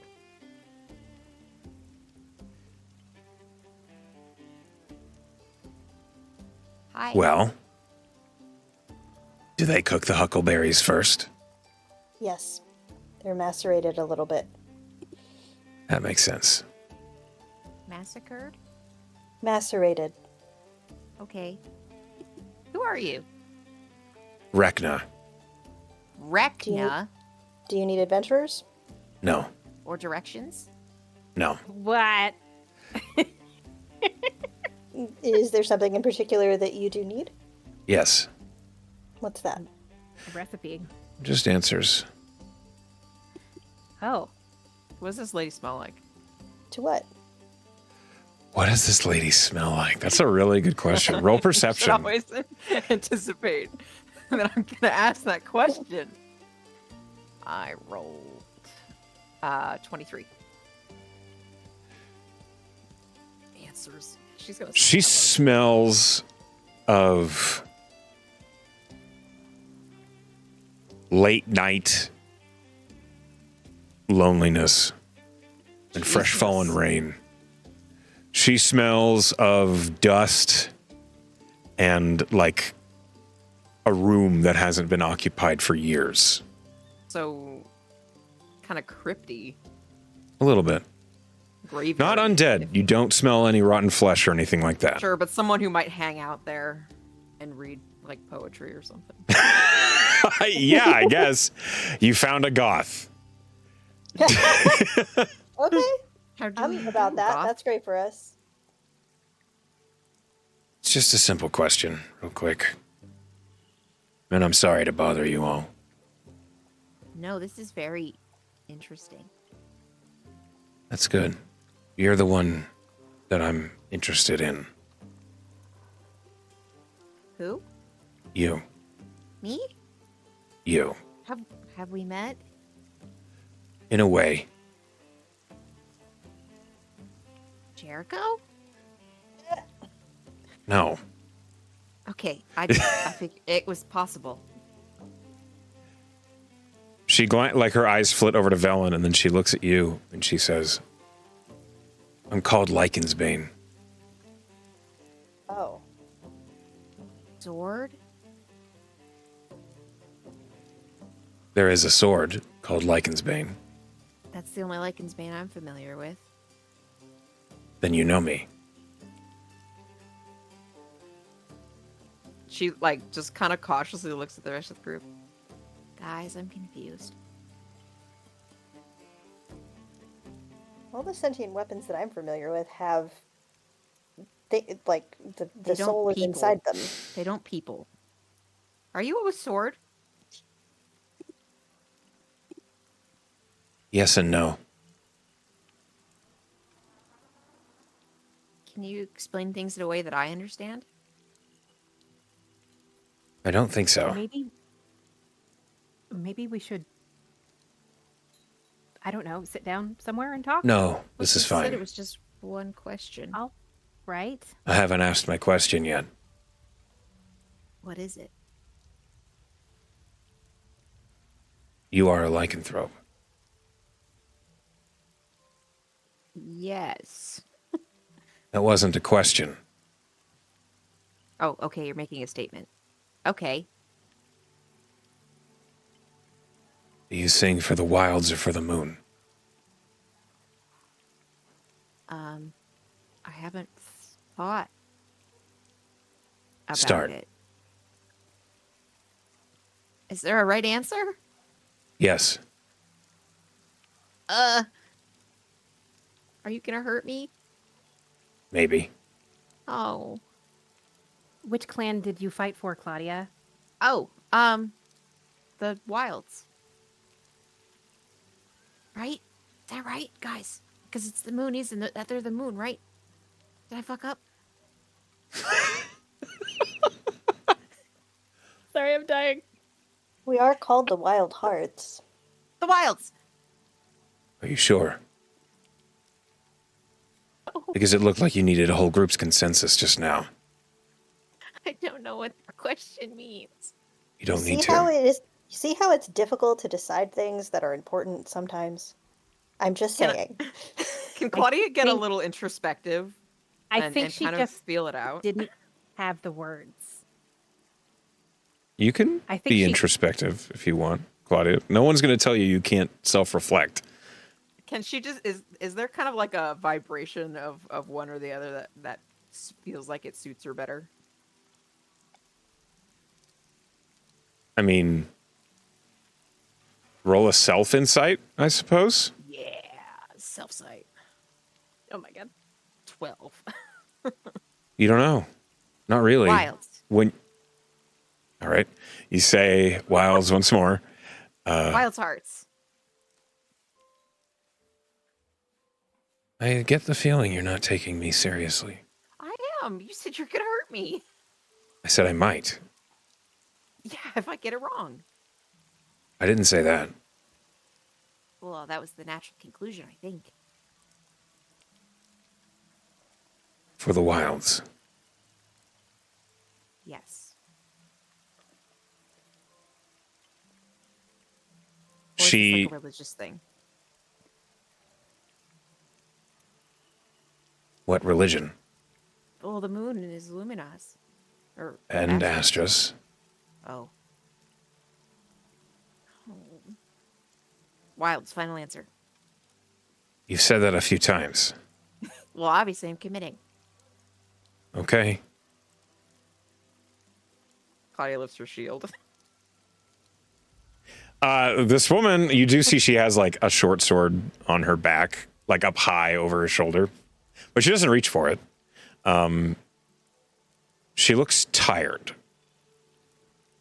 As she's looking at you, she glances at Velen.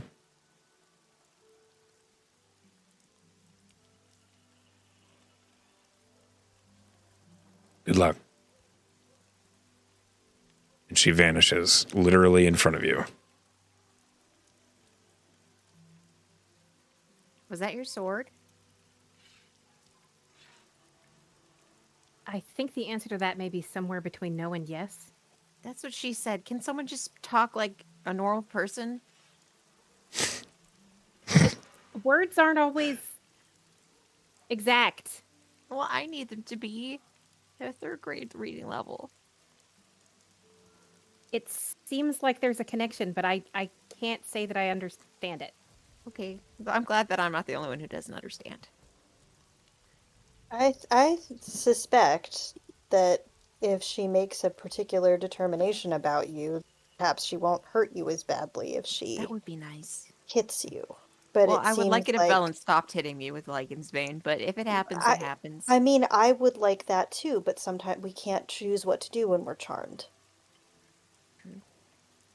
And so I think that whatever the results are of this question, and it seems like it's a question that's ongoing, it might affect your ability to not be quite so harmed by that particular sword. That's my takeaway anyway. Sounds as good as interpretation as any. Hey, Quill. Your passive investigation is above 23, right? Yep. Does anybody else come close to that? Investigation. Only Artie and his Passive investigation. Artie's Yeah, is like not 20 Artie's is like 7,000, but yeah. Artie's is high. It's Yeah. okay. My passive Quill? insight's 21. I'll let you roll an insight, and Quill roll an investigation. As long as it's not a 1, it's going to be stupid. 31.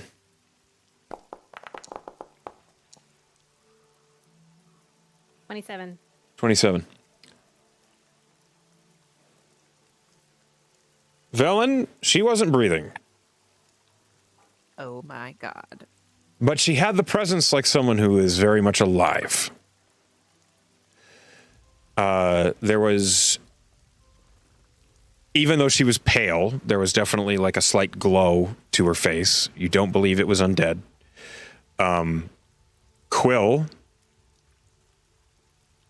your insane investigation, the light rainfall that's happening, you glance at where Rekna had clearly stood. When people are walking in the rain, there is a moment where water is not falling on the ground. There is no drier spot. She had no physical form for rain to land on.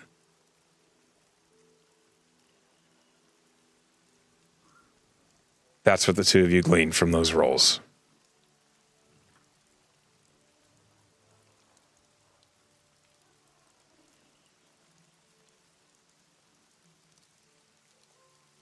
That was spooky.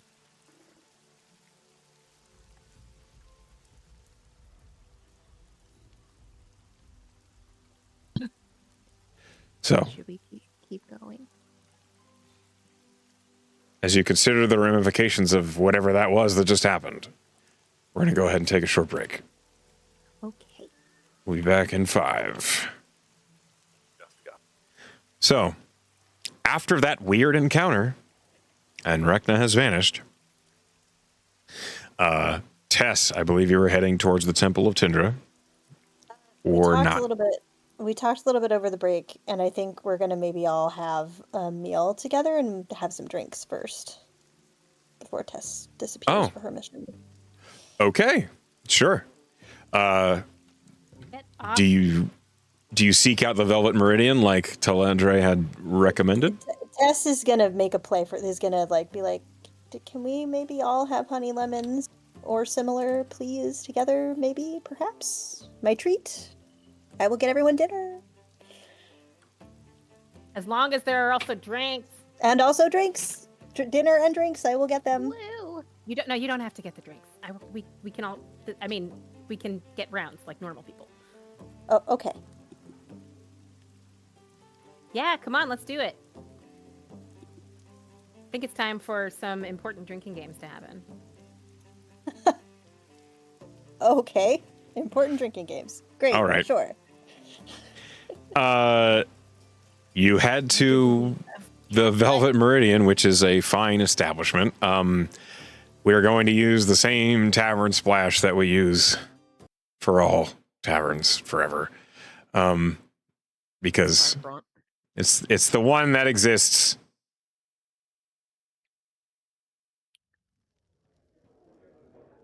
As you guys arrive at the Velvet Meridian, it is like 4 o'clock. So it's not super busy. You are immediately seen by a host, and he says, "Welcome to the Velvet Meridian. I am pleased to see adventurers such as your caliber have come to spend a little bit of coin at our fine establishment. I hope you've heard good things." We come with a have. recommendation. Buy a local. Oh, which one, so I may thank them? We forgot her name. The owner of the apothecary, Lady Tindere. Ah, Tenedre. Yes, of course. Tenedre. I will be sure to thank her Don't personally. I'm sure she's delighted to be called such things. By all means, follow me and I will get you seated.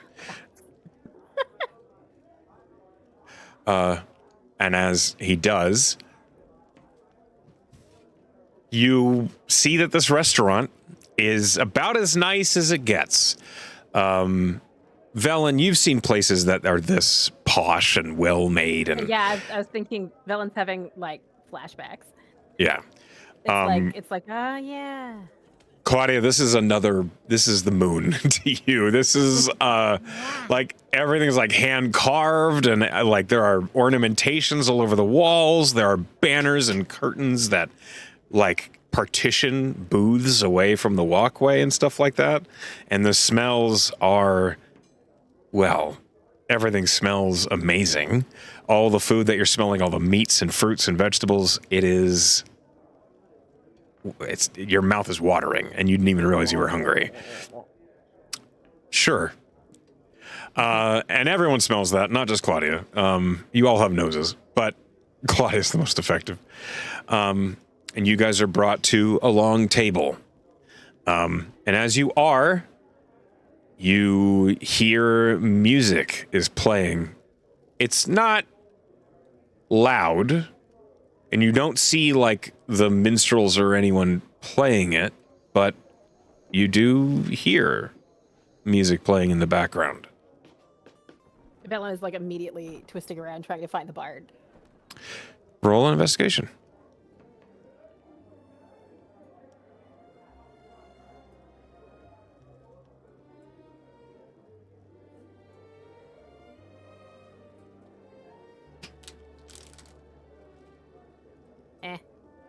Not great. 14. You don't know. Yeah. They're around. Place is beautiful. It's fancy. The host, The kind of place that has a wine list. we certainly do. Do you have any particulars, or would you like to see everything? Something suitable for a celebration, and something suitable to pair with roasted honey lemon. Ah, Tess is going to think in her head. Nix, do you have a recommendation? okay, hang on. She will not say it out loud so as not to like freak out their sommelier. But Hold on a minute. Okay.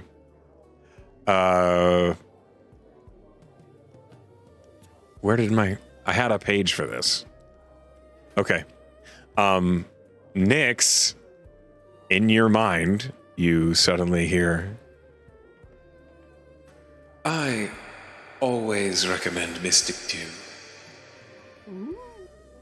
Mystic Dew. She'll look up at the waiter and say, "Do you have a Mystic Dew?" We do. That is not a cheap wine. You said it's for celebration. I don't mind bringing a bottle, but each bottle is 80 gold pieces. Doable for tonight. Cliff is audibly just. Very well. A bottle of Mystic Dew and glasses for each of you. Please. He departs to go gather the wine. That's even rich for my blood. Mine too, but if the goddess recommends something, probably a good idea to at least consider it. Now, that's one thing I've never asked DOS for is a wine recommendation. Of all the gods, I feel He'd like be great Nyx- at it. Absolutely. She's always drinking wine. Sure. That's what she's always drinking, Tess. Well, yes, I know. But she put a glass of it, I don't know if it was this, but she put a glass of it on my nightstand the night we met. It was delicious. Yeah, she's smooth, all right. You hear, well, of course it was Mystic Dew. I was trying to spoil you. Tess is like, well, I regret drinking it so quickly then. I'll drink this one slower. Make sure you savor it. For both of us. The waiter comes back with a large bottle. This bottle is clearly elven made. You see that outside, like the outside of the bottle is embossed with all sorts of like these blown glass engravings that wind up the bottle in a spiral. And as he sets the bottle down, he like shows you all the label. It's in Sylvan. Those of you who can read Sylvan, he looks at it and he says, I think 4,000 years ago. I'd say so. Good gods. Yeah, that explains why it's so expensive. We have later variables if you'd like a different one. I am certain that your recommendation as to the pressing is fabulous. Please go ahead and pour. Agree. Yes, I agree. He professionally and quickly uncorks, pours each of you a glass. Out of curiosity, this clearly he's like a high-end sommelier. Do any of you attempt to do any fancy wine shit, or do you just drink the wine? I mean, Velen will smell the bouquet and like. I bet she knows what she's doing though. I mean, she's got a bit of history with it. Tess is 1,000% literally just mimicking what Velen does. I mean, Velen is not going to talk about what tasting notes there are, but she's absolutely going to, do the thing. So you smell a lot of grape, as to be expected. It's wine. However, you also smell nectar. Very potently. It doesn't smell like any sort of nectar that you're traditionally familiar with, but it is this tangy, sweet note that hangs over the wine, and it is intoxicating even just from the smell. He sets the wine bottle down on the table in front of you. You mentioned roasted honey lemon. We do have that available right now. Would you like any other sides or maybe accoutrement for the table? What do you recommend? Why don't I bring the special? Sounds great. He nods and he departs, leaving you all with a very powerful and very, very unique wine to drink. Anybody? I was going to think. Go ahead.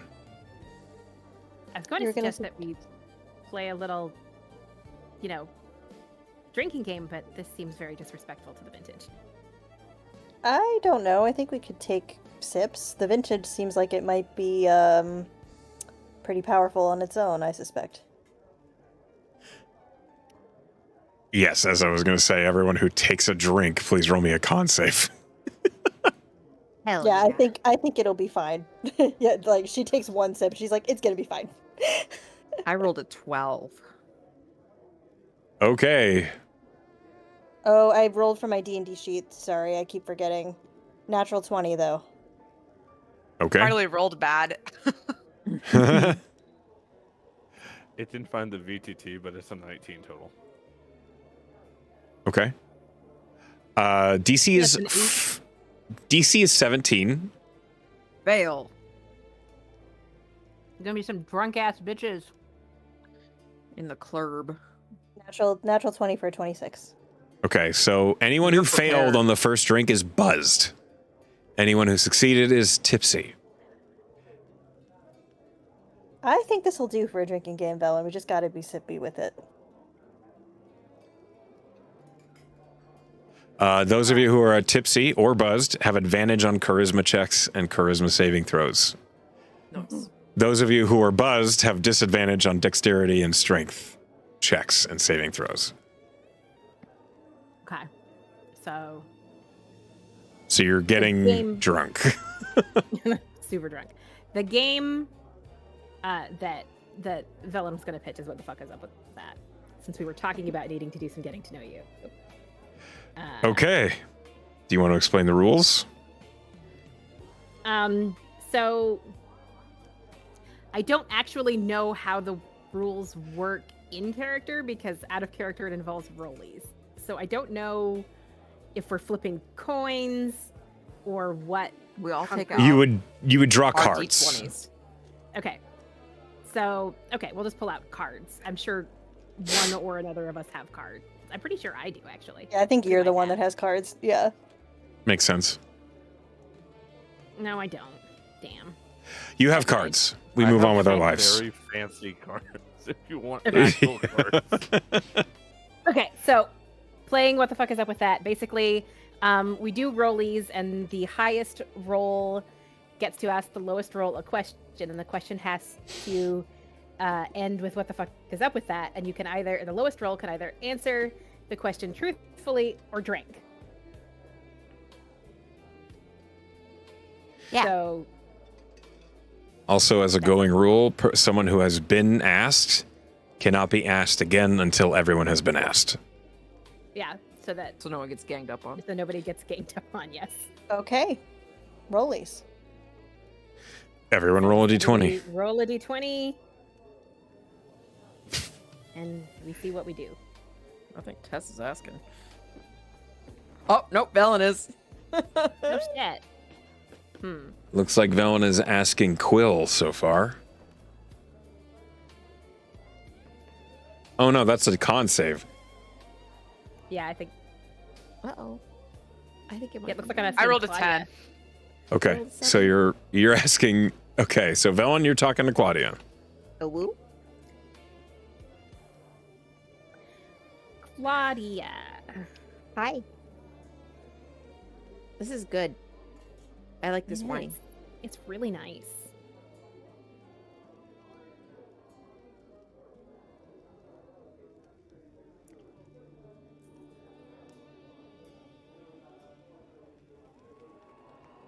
Are you gonna marry that wolf boy?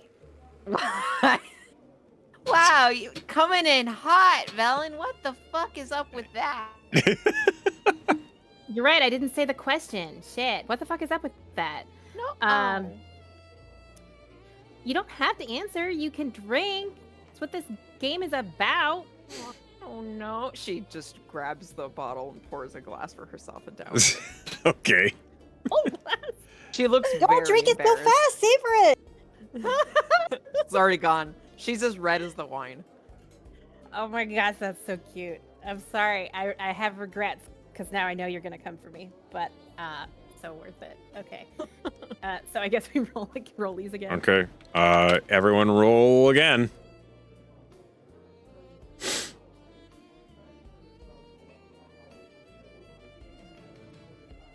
Man.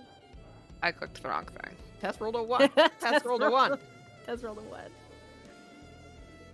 It should be the first Whoa. one. That's 18. Yeah. Rolled a 1, so. Yeah. Looks like Quill's asking Tess. So, Quill, you're asking Tess a question.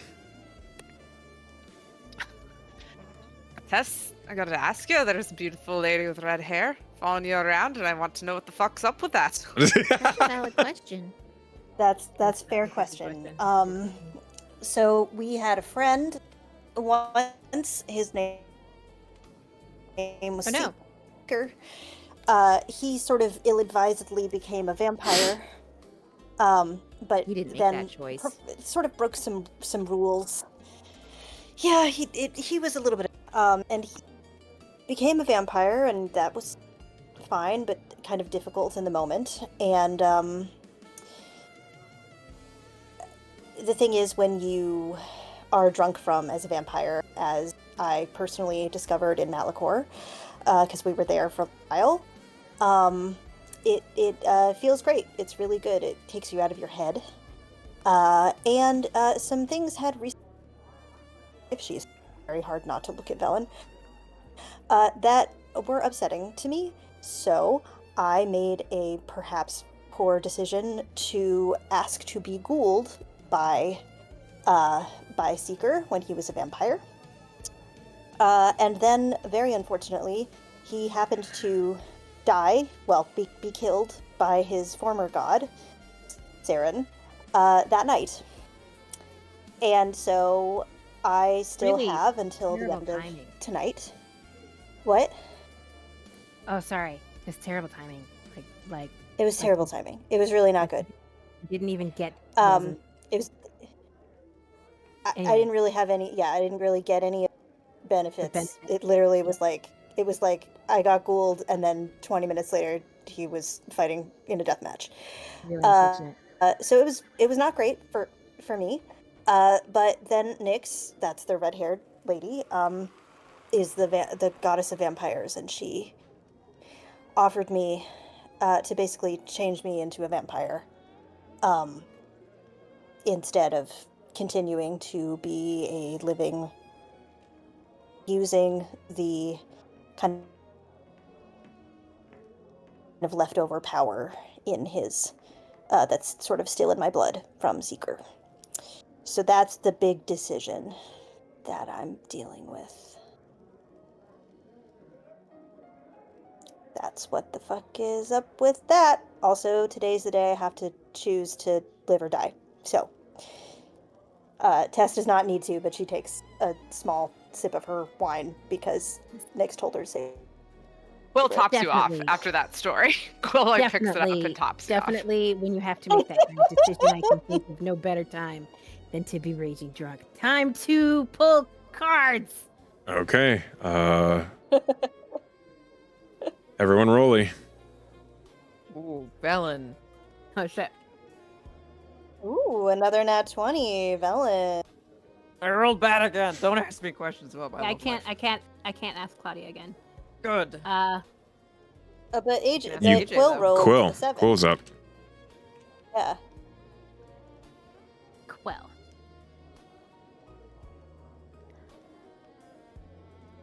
You are tagging along with this group of chuckle fucks.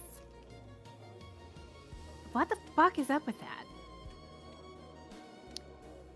Like, do you really want to be here? Like, is this? I mean, we're fucking risky, man. Like, you're seeing some shit. I guess I'm still talking, so I've got to stop to let you answer the question. What the fuck is up with that? Yeah. Well, you're not the first risky group I've been around.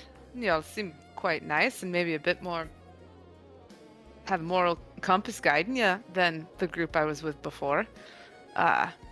Doesn't hurt that I don't really know if I can go back to the former group or if I want to go back to that former group, and y'all seem pretty nice, and again, there's a war raging north of us, and so need to forge my own way down here, but kind soul's taking me in and helping me get acclimated. Very grateful for it. All right. Insight check. Quill's holding the cup where you can't tell if a drink has been taken or not. Hey, little man. I mean, you can roll a deception or That's why the persuasion. insight check. It would be a private GM roll. What is the insight, just to see if I'm lying? She's trying to see if you're telling the truth or not. If you're She's She's trying to see what she's specifically. She's trying to see if you're telling the truth. She's trying to see if you could drink. Like, are you trying to lie by omission to us? Are you trying to not answer the question? Okay, not. Well, the last word you said was truthfully. Truthfully, yes, as per the rules of the game. Yeah. No. But it is just a game. Like, you can fucking lie to us, and it doesn't. Like, there's no zone of truth here. No. No. I was just thinking about like what I should roll. Now I have to remember how to do it. Wait. Do you know it's the little thing that looks like? Yeah. So click the little guy in a trench coat. Yep. Hopefully, I've done it correctly. Little guy in a trench coat. Did I do it correctly? Doesn't everybody see it? You did it right. Tess, she seems to be truthful. Interesting. Okay. Tess is like, Rollies. well, we're glad to have you here. All right. Roll it up. I think Cliff has to answer a God question. damn it. No, come on, man. Oh, come on. I mean, We're I rolled a chilling. I rolled a 4. Cliff rolled the highest. I Let's go. But you I got rolled it. another one, Okay, You did? but Oh, I think shit. I'm immune because I've answered a question. so Correct? Claudia asks Cliff a question. Oh, this is. Wait, what? Cliff rolled higher. Cliff is the only one who only has not one answered this round. I haven't- I rolled the second. I haven't answered a. Yeah. I haven't Velen answered- hasn't Oh, I'm answered. sorry. Velen Then hasn't Cliff- answered. She rolled a 4. Cliff asks Velen a question. Sorry, my mistake. This is the problem with not having much time to come up with questions. Yeah. Claudia I like caused zeroes in problems. on Velen with the her question fresh on her mind. God, I don't know. Do you want to give your turn to? I'll Claudia? give my turn. I'm sorry. Is that allowed? You can pass to someone, but if you do pass, Cliff, you pick the person who asks the question. Okay. Yeah. Pick someone who actually knows something. Wow. Wow, Exactly. rude. I'm saying not No. me. Oh, okay. I'm saying not me. Who did So Velen is the one Quill answering. ask? Who did Quill ask again? Quillas. Pass. Yes, me. Tess? She has Tess. I'll hand mine over to Quill. Okay, so a question for Valen. Yeah. So, Valen, some things I picked up on just before we ended up here. We talked with a kind of gray lady who seemingly was in front of us, but I can tell you she didn't seem to stop the rain at all. So I'm thinking maybe she was just an image in front of us, and then I'm hearing she's your sword. I gotta tell you, I'd like to know what the fuck is up with that. I would love to answer that question. And that's part of why I bought all that ivory. I don't really know what the fuck is up with that. I think, and Velen like partly draws the sword, but not all the way, so that you could just sort of see the black blade. And then she slides it back in because they're in the middle of a fancy restaurant. I think that she's either. I mean, I think that might have been a projection from the blade. I don't know. I've had it for a while, and it's a little complicated. And maybe somebody other than me would be better at explaining it for reasons that I also can't make my brain focus on. Hang on. She takes a drink, which is not going to help her talk. And then she says, when I know more, I'll tell you. I know that's not really how this game works. You can't rain check your rolly. What the fuck is up with that? I took a drink. I know. You're doing great. Okay. Yeah. So this round, Cliff has to answer, so Cliff doesn't roll. Everyone else rolls Everybody to else see rolls who's and asking rolls. Cliff. Okay. AJ, you can take it off a private roll now if you'd like. Oh, you don't want that to be a secret? Click on global. I don't care, but it is a little weird. I rolled a 6, everyone. Okay. It's so stupid that Velen keeps rolling high in this, and I have to come up with all these questions. You can pass your question to someone else if you've got nothing. No, I'll come up. I can always come up with something. It'll just be stupid, but Velen doesn't care if it's stupid.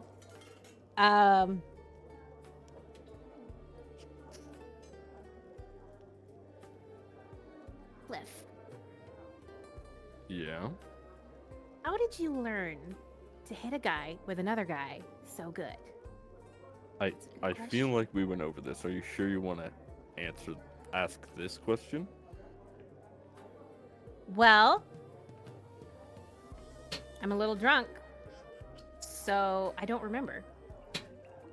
But it's very kind of you to give me a chance to ask a different question. How are you so nice? Is that your What the question? fuck is up with that? Yeah, it's a good question. It's a good question.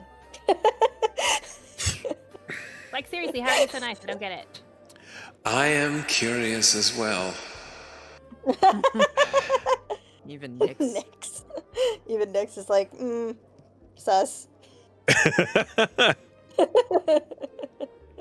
There's enough sadness to go around. I don't need to bring any more unless it's needed. You're really good. He's really good, you guys. Like,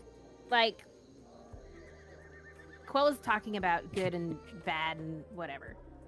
And, I don't really know about that. I really don't. Like, we've done some pretty fucked up shit. And I try not to think about it most of the time, to be honest. Cliff is really good. You're a good person.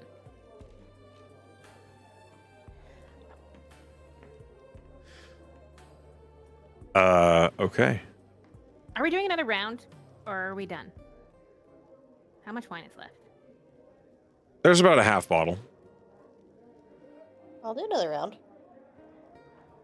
At this point, the host returns with a large platter, and food is pushed onto your table. You see that the roasted honey lemon, it seems to really understate what is actually provided to you.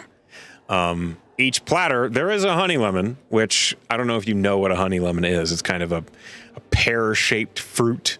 It is native to Undertow. It grows in the dark. It has a very mellow, almost like a sweet orange flavor to it, but it's very mild. Except these have been roasted and then covered in some sort of cheese that has been browned over the top. And as they are placed in front of you, they smell so aromatic and sweet savory that it is mouthwatering just to witness. Next to them, there are all sorts of this fine rice, which is covered in like this sauce that looks like it's other honey lemon sauce. And then across the table are these big platters of meat that look as though they will complement the flavor of that roasted honey lemon perfectly. Thank you, sir. You are quite welcome. I hope you all enjoy your dinner. I'll be back to settle up in a little while. Let me know if you'd like some more to drink.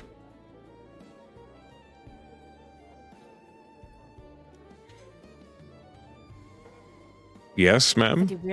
I bet you do really good club, I hear. We do, yes. After dinner drinks, maybe? Club? I will prepare a carafe. Bless you. He nods, bows, and departs. Anybody who eats the roasted honey lemon special gains the following effects. Their maximum HP increases by 15. You gain advantage on strength saving throws, period. Ooh. You cannot be frightened by magical effects.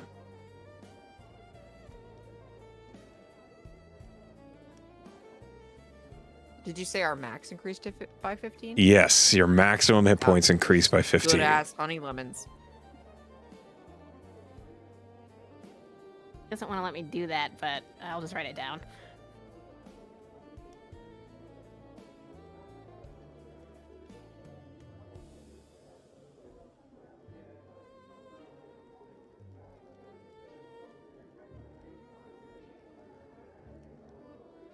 sick.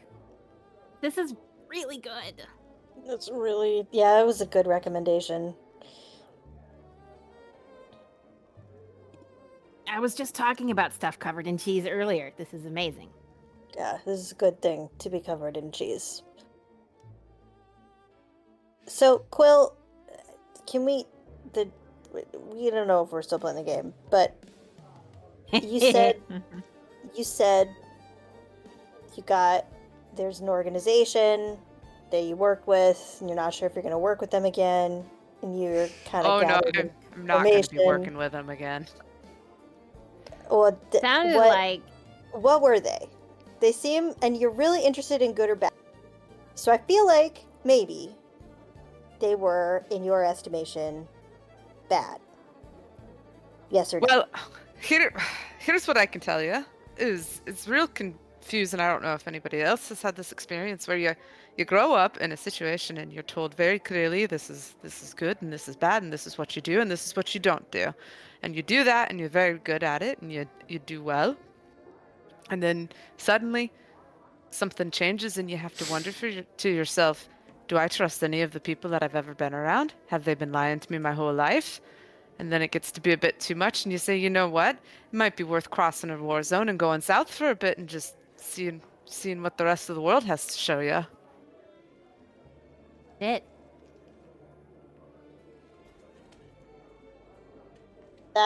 Did something bad happen to you? Well, I guess we'd have to decide what the word bad means. I'm here. I'm in one piece. I've got a lot of skills. I'll show off my arm, right? Just because, but hang on now. Just because you are still alive, that does not necessarily mean it was not bad. Many of us are still alive, and yet we bear psychic scars, and sometimes literal ones. Oh, well, if you mean, do I speak with any of the people I grew up with or any of the people I came to know as my family and thought would support me through thick and thin? No, I don't speak with any of those people anymore. Is that the sort of thing you're talking about? Yes, that is, yes. Yes. This is getting really deep. I'm going to be like, wait, I don't even have a card in my hand. Take us up. That seems pretty bad to me. I'm sorry that whatever that was that happened to you. You know, usually when I play this game and we've had this much to drink, we just start asking each other who's hot. Well, we don't have to ask that now. We all know that you're. Quill immediately points to two people, like in the bar. Like it's like, oh, we're playing that game, that person and that person. Oh, it's not. One of them looks like Nyx. Yeah, It'd be weirder if they both looked like Nyx. It would be weirder if they did, but no, just one. Hey, like, do they look then- like Nyx in a way that they are Nyx and they're keeping an eye out, or they just happen to look goth and sexy? you don't know. Roll a perception. That's why I'm asking. You are at That's disadvantage why. because you're fucking drunk. Because I am. Yep. Then it happens, and then nobody else points. So Quill is like, "Oh, okay. So that was just like No, I mean, those I were can- good I- picks. thing that we say." Yeah. Let me look. I couldn't even find the damn bar. What? 10. You don't know. I don't know. Yeah, Honestly, It's red. Tess would be like, Nyx is all around it. Quill's cased the whole joint. She knows exactly like who's the hottest. They're all ranked. Incredible. The That's list awesome. in the notebook. You The know, casing notebook is full of hotness. I think. What was I gonna say? Oh, Tess. Yeah. If you decide that you're gonna do the dying, not dying thing, Mhm. I got whatever. I think.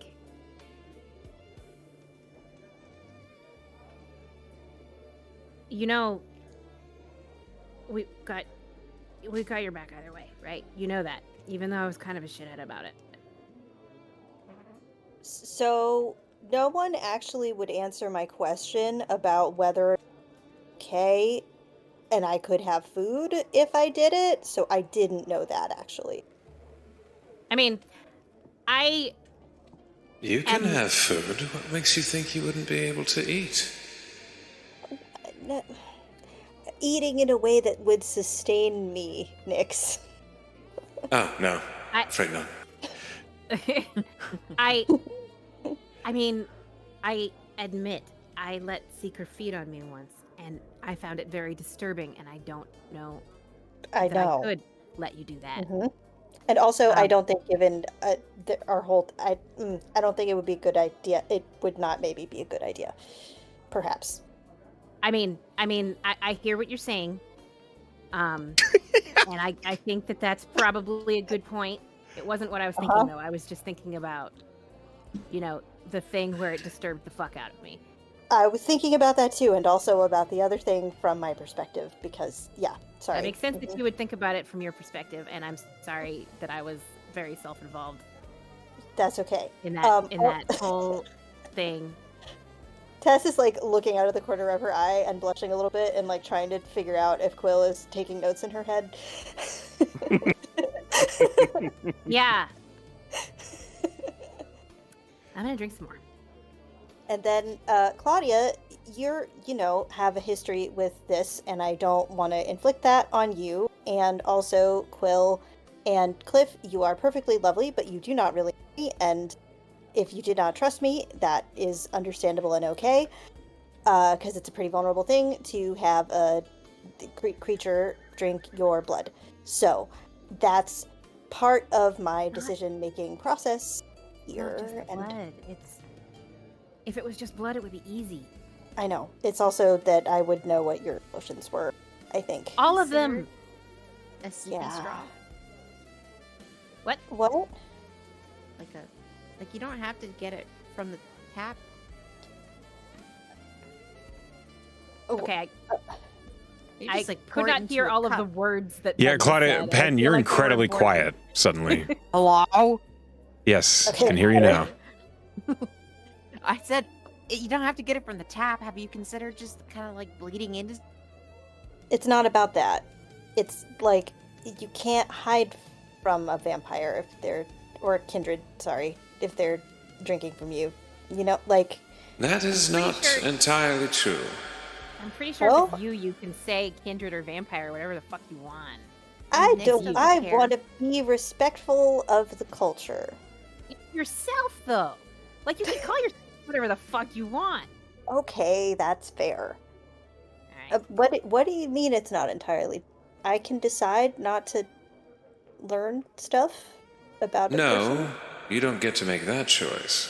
But the person offering you Vitae, it's a contest of wills. If they wish to hide something from you, they can Oh, I attempt see. it. Nick says that the person offering can choose.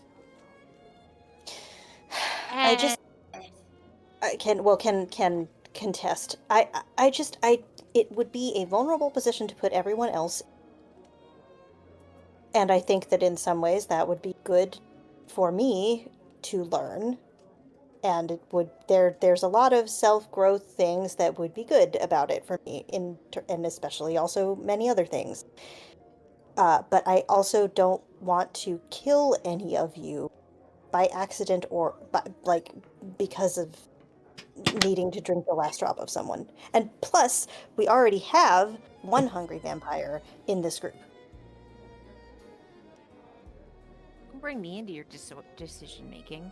It's not you, it's your patron. Well, we're kind of a. He's Okay. around. I mean, he's here. He's mean, here. It's not. Just It's not- don't it's not factor him into unrelated. your choices. I'm a little Well, offended that I'd be brought into this decision. It's more like we can pretend all we want that this is a choice that only affects me, but the fact is, it's not. It's just plain not.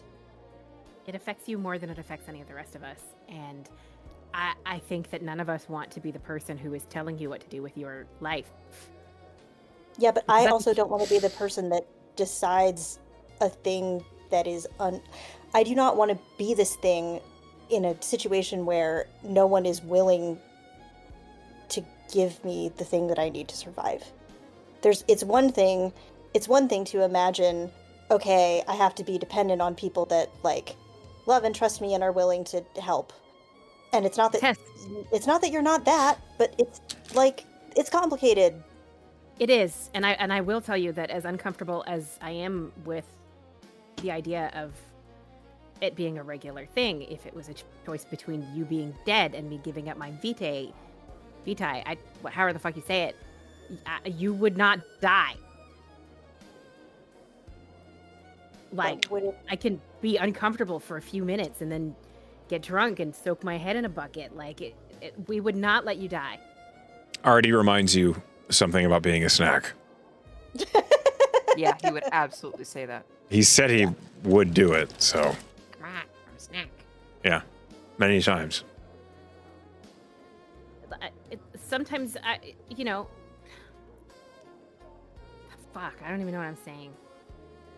I'm gonna eat more cheese. More cheese sounds like a good idea.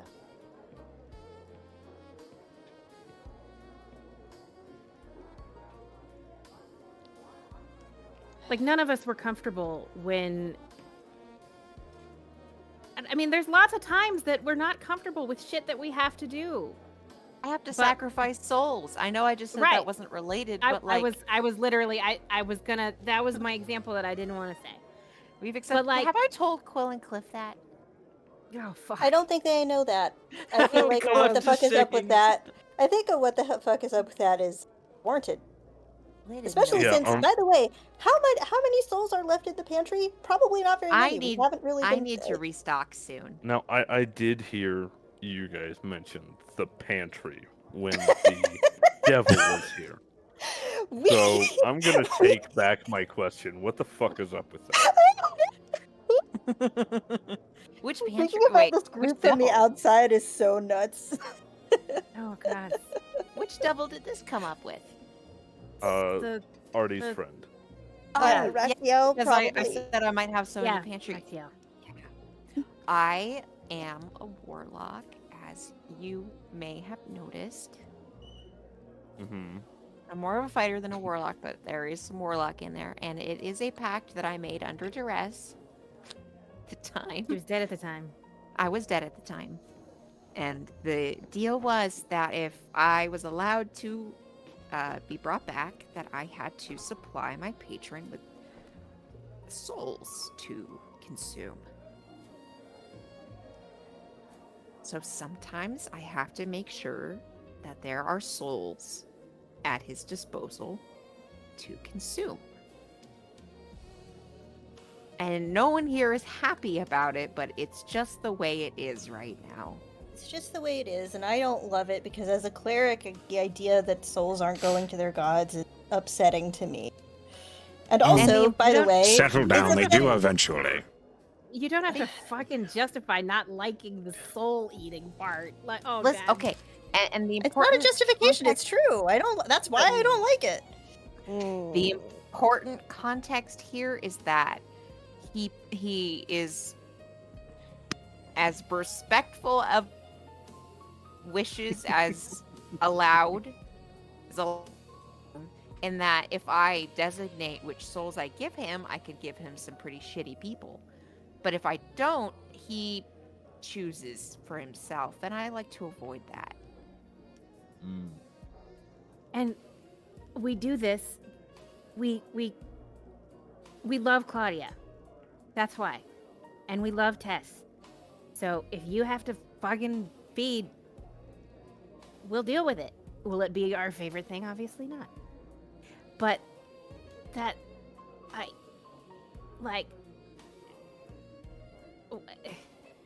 fucking...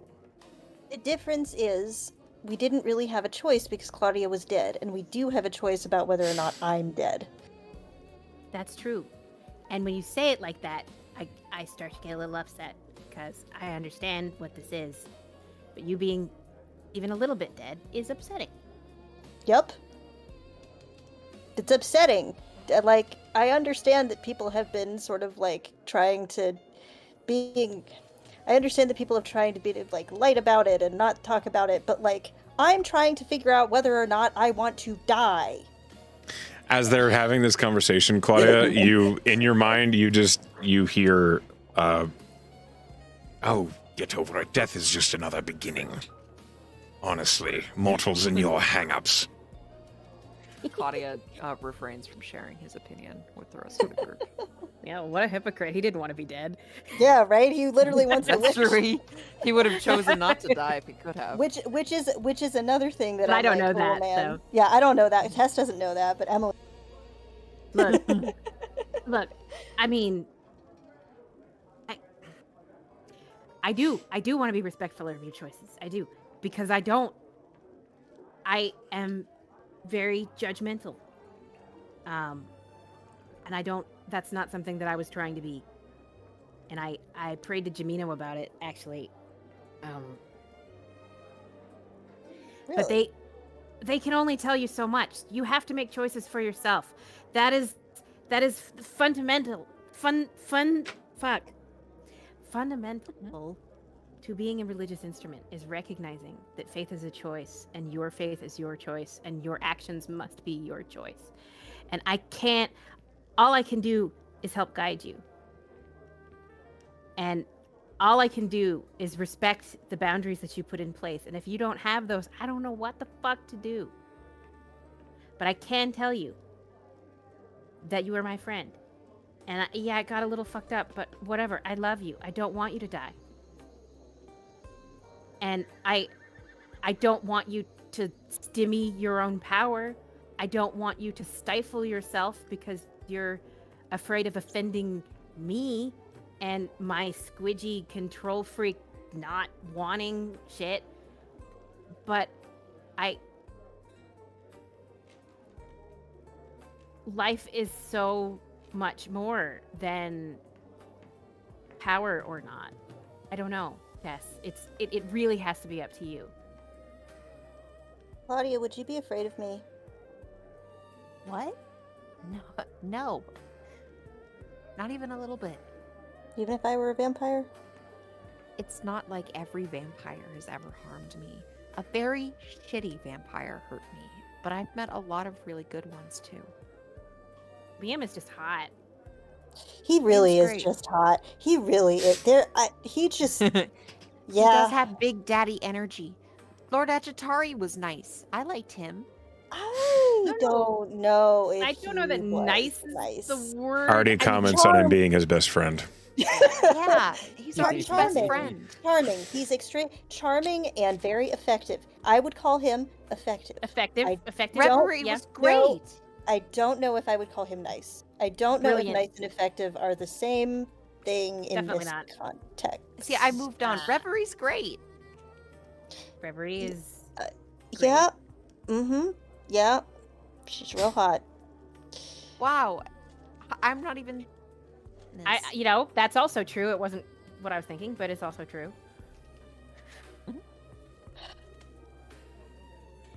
I mean, being hot is not something that is limited to vampires. I mean, kids. It's not. Well, and also, listen. Nobody knows better than a changeling. Yeah, you can be as hot as you want. The hotness is a state of mind. It has nothing to do with your physical appearance and everything to do with how you present yourself. Well, that's definitely true.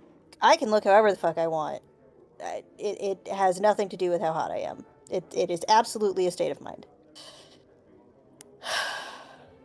And also sometimes related to how well you dress. About attitude. Yes. And smell sometimes. Also, yeah. Also that. You were going to say Talk to something? me when you have a spider in your eye. We didn't. We kind of asked what the fuck is up with that already. What but the fuck? Like. Actually, I was hoping that I would. The spider is suddenly like twitchy, like everyone's looking at it and it's like trying to hide a little bit. Like I wanted to ask, but I didn't get the card, and you didn't get the card. I wanted to ask, if you had the opportunity to, Artie made me an eye. If he made you one, would you just find another hole and put that thing in? Claudia, you can't First just off, ask people phrasing. what they're gonna put in their holes. First of all, phrasing. The spider like puts its legs over its face, like Like, you got Larry- an ear. I don't know. I don't know how big your skull is, but Tess is gonna lean over and be like, "Can I give him scritches? Can I give him? Oh. Is that not in allowed?" the eye. Not in the You wanna eye. scritch the spot. Uh, Okay.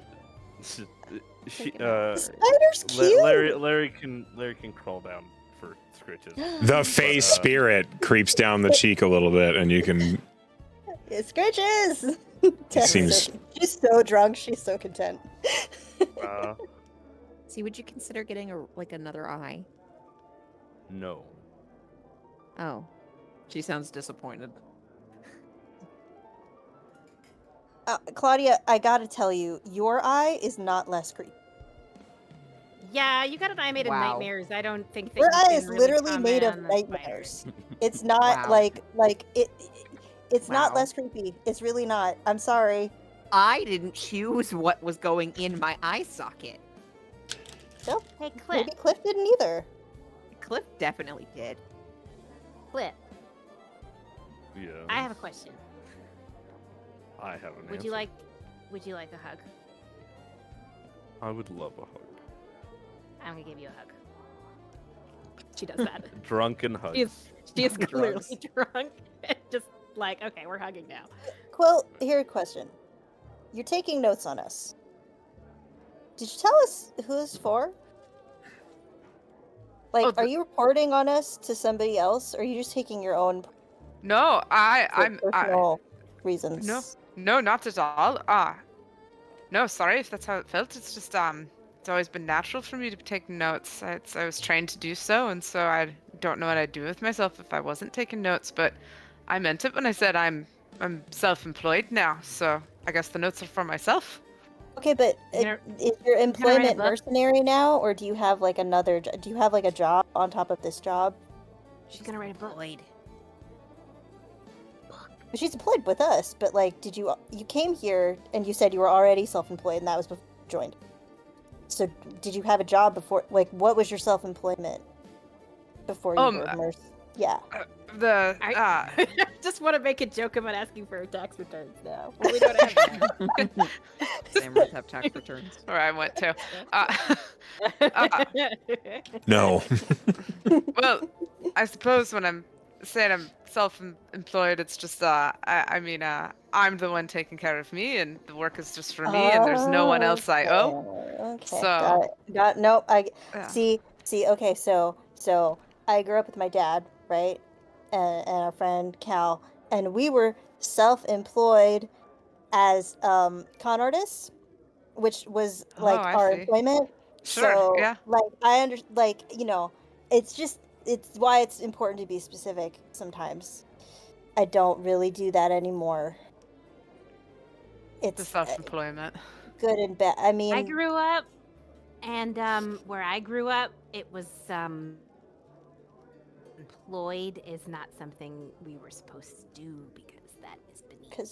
because I'm just like, because you know how to drink your wine, I can tell. Yeah.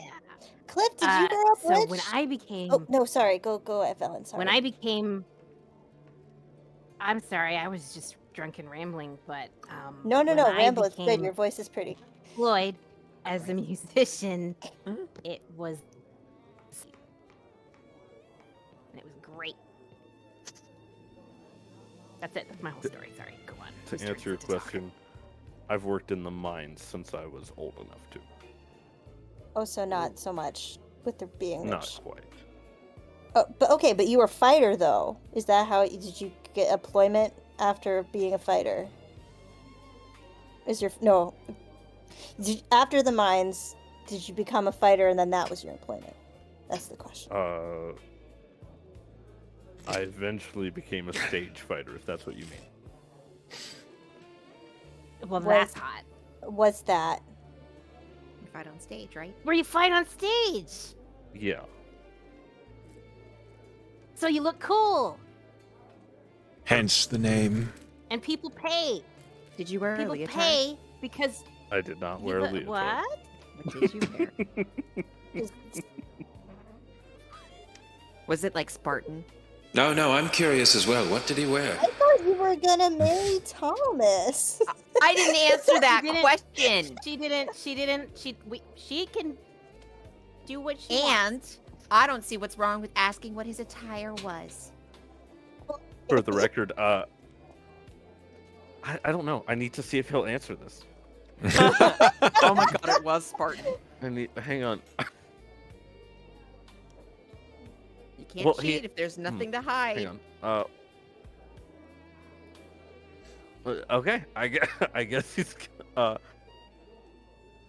into, and he will pull out a pair of pants that have stylized from bottom to top on the sides. It says drop off on both sides of the pants.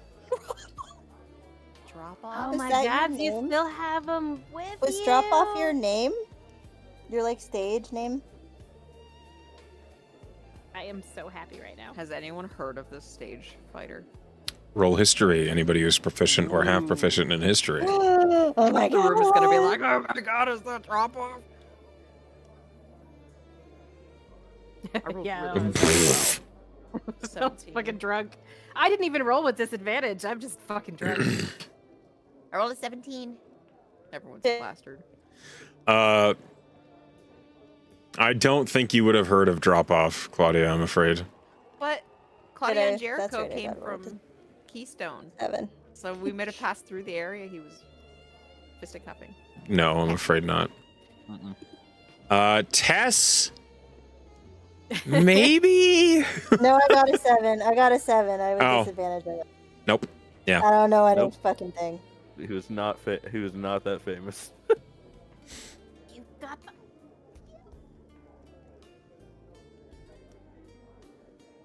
Well, that's Man. pretty cool. Why did you stop?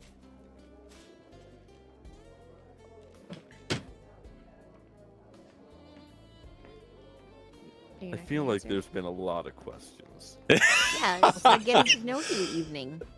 I told you I have to sacrifice souls to my patron, and you can't tell me why you stopped fighting on stage. Oh, that's dirty pool, That's Claudia. a low blow. He mean, Claudia. He doesn't have to Is do that, that. that just feels realistic. I am I don't think so- that's me. I'm very proud of you. The truth is, when you get high enough in ranking, you start to see the people at the top. And when you see people who can deal and take hits that look like they'd crush buildings, you know you need to train up. So you're You want to go gonna back? go back to it? I'm only taking a year off is the plan. Oh my god, it's a sabbatical. Well, I feel like I went over this with you guys, like when I first. I don't know. That was like a year ago. he did. I know that he talked to us about how. I mean, I don't think that we went specifically over your fighting name and stuff, but I No. do know we talked about how it was going to be a brief Sojourn. sabbatical Yeah. from your previous career. Well, if you need musical accompaniment for your comeback, I will be happy. You're to like provide you service. WWE entrance. Pretty much. I bet you Velen could compose something great. Or I could just be really just fucking bagpipes the shit out of it. You know, you never know. I don't have to be loud. I just have to win. Okay, but you could win and also be loud. Oh no. He can be subtle if he wants. It's not a skill that I have, but it's very effective when you can pull it off. No. I was trying to hype you up because you could have winning and also bagpipe. Okay, but for real, Velen, can you actually play the bagpipes? What the fuck is up with that? Because I can't tell. What? Of course I can. But are you learning or can you play them? Because I can't tell. No, I'm not learning. I'm proficient. It's the nature of bagpipes. Yes, I that's what they sound like. literally have proficiency. This is just being like, I don't. I don't know. I mean, so here's the thing. Here's the thing about the bagpipes, which is, it is a test of endurance, It is a test of fortitude, both mental and physical. And Both for the performer and the listener. when you are playing the bagpipes, you have to remember that you are playing a war instrument. This was designed to terrify your enemies, not just to party. So if But it also to party. sounds... Yeah. I love them. I really do. I mean, I also have other instruments because I understand that, you know, they're fucking bagpipes. Like, you can't do a wedding show with them, right? I mean, unless it's a You're very hardcore particular now. wedding. Yeah. And I also would not do a wedding show with the harp, but that's because then it would be full of rodents. It's true. That's true. As you guys Which are is- having this it's conversation. unfortunate because it would be great. I mean, it'd be great to do that kind of show with a harp. Anyway, sorry. A carafe of clava, nice, hot, and steaming, is set in the middle of the table, as well as a large platter of what looks like swirled frozen cream of various flavors and colors is set next to it, along with mugs for each of you. I hope you all have enjoyed your dinner. It's amazing. Absolutely. Yeah. Magnificent. I will be back. And the host departs. This is better shit than I've had in a very long time. You guys. You only live once, right? We gotta eat our this stuff. This is so good though. I almost want to tell my fucking brother about it. I have sending. No, have I'm something. too drunk. Well, I'm too drunk to talk to him. That would be bad. I have sending. You are just as drunk as I am. Fess. Oh, We're not well, doing that. but I'll have sending tomorrow when we're sober. You just hear Quill say, also has brother, as I'm like taking more notes. Yeah. Also has brother issues. Oh, No. do you have a? Oh no, do you have a brother too? And now you don't talk to him. That's so sad. Who, me? Yes, you. Oh, I don't know if that was out loud. Sorry. I don't know if that was just No. the also has brother was I in your think notes it or out was like loud. Jericho, and now the there's ulcer another one. might have been for Oh, Claudia's the brother. other. Okay, got it. Okay. No, I'm on the same page now. no brother that I'm aware of. Like I said, Just the I have family. people who are important. Me, but I understand. not when I Now think you of got- as a brother.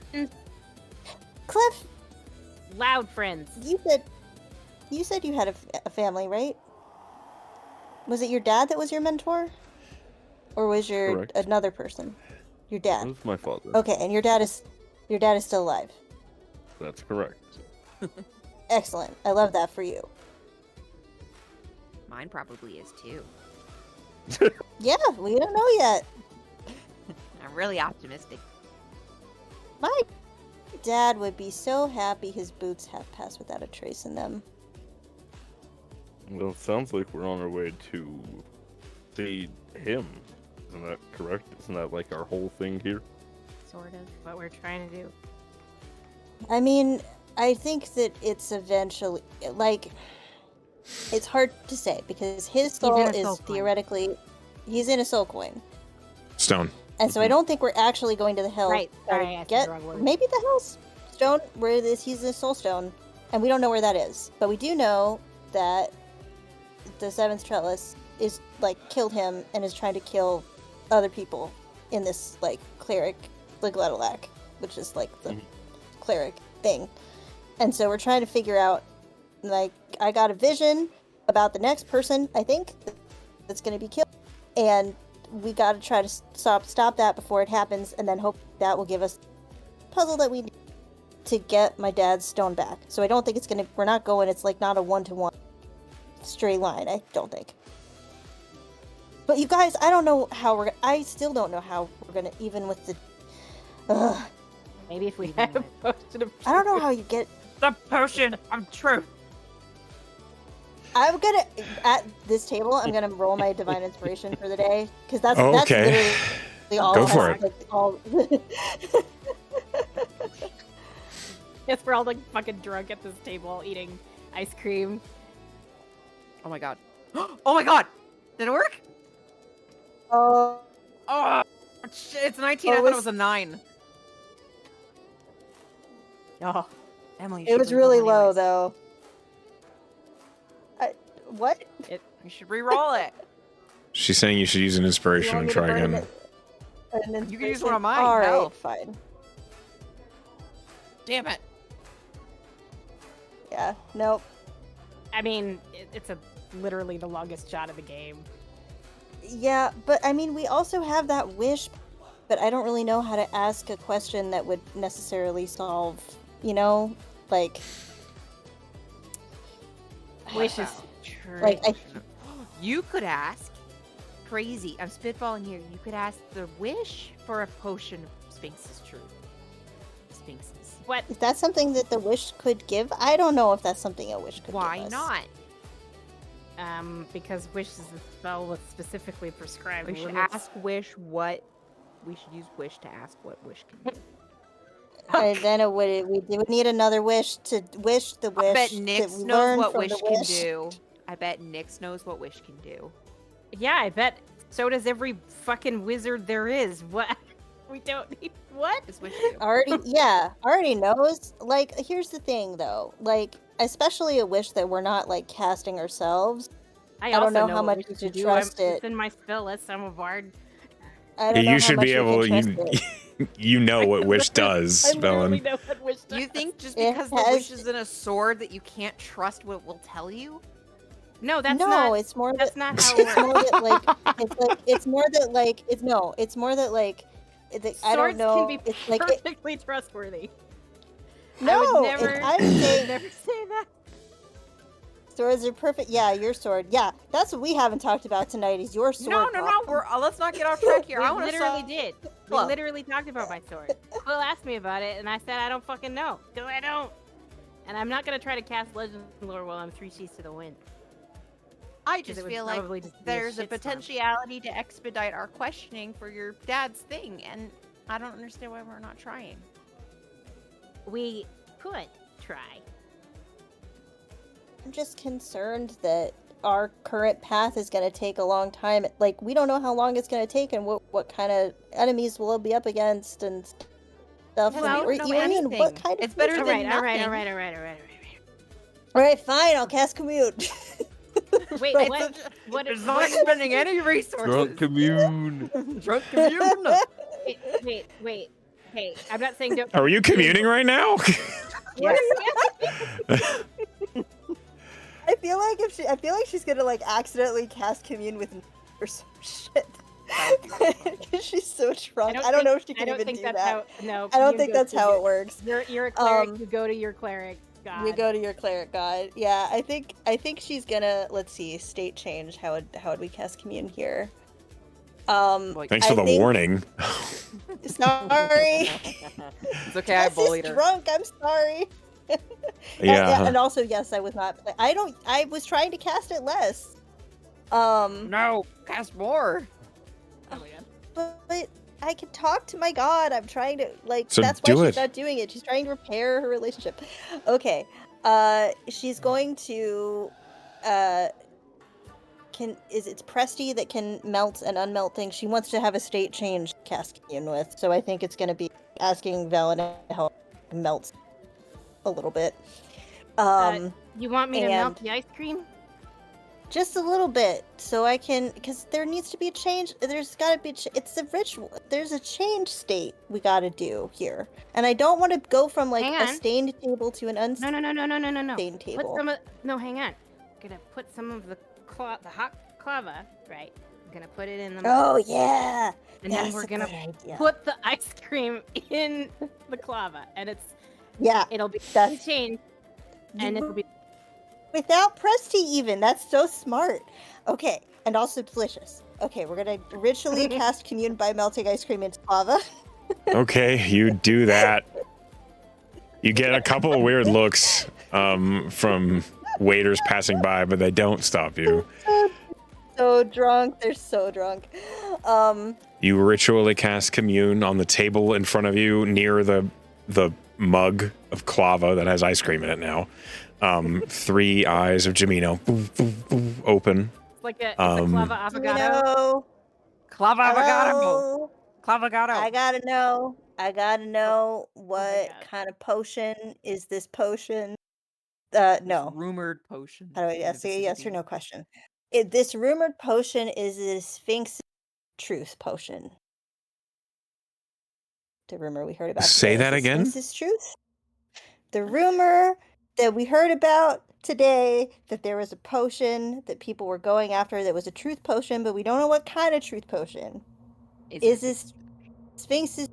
Is that potion Sphinx's truth? No. Well, there we go. No, it's Hated not that. Sphinx's truth. Oh, ask if Wish can make a what, Sphinx's Claudia, truth. what? Can Wish make us a Sphinx's truth potion?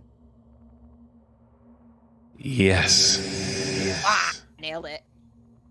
Can the wish that is in Okay.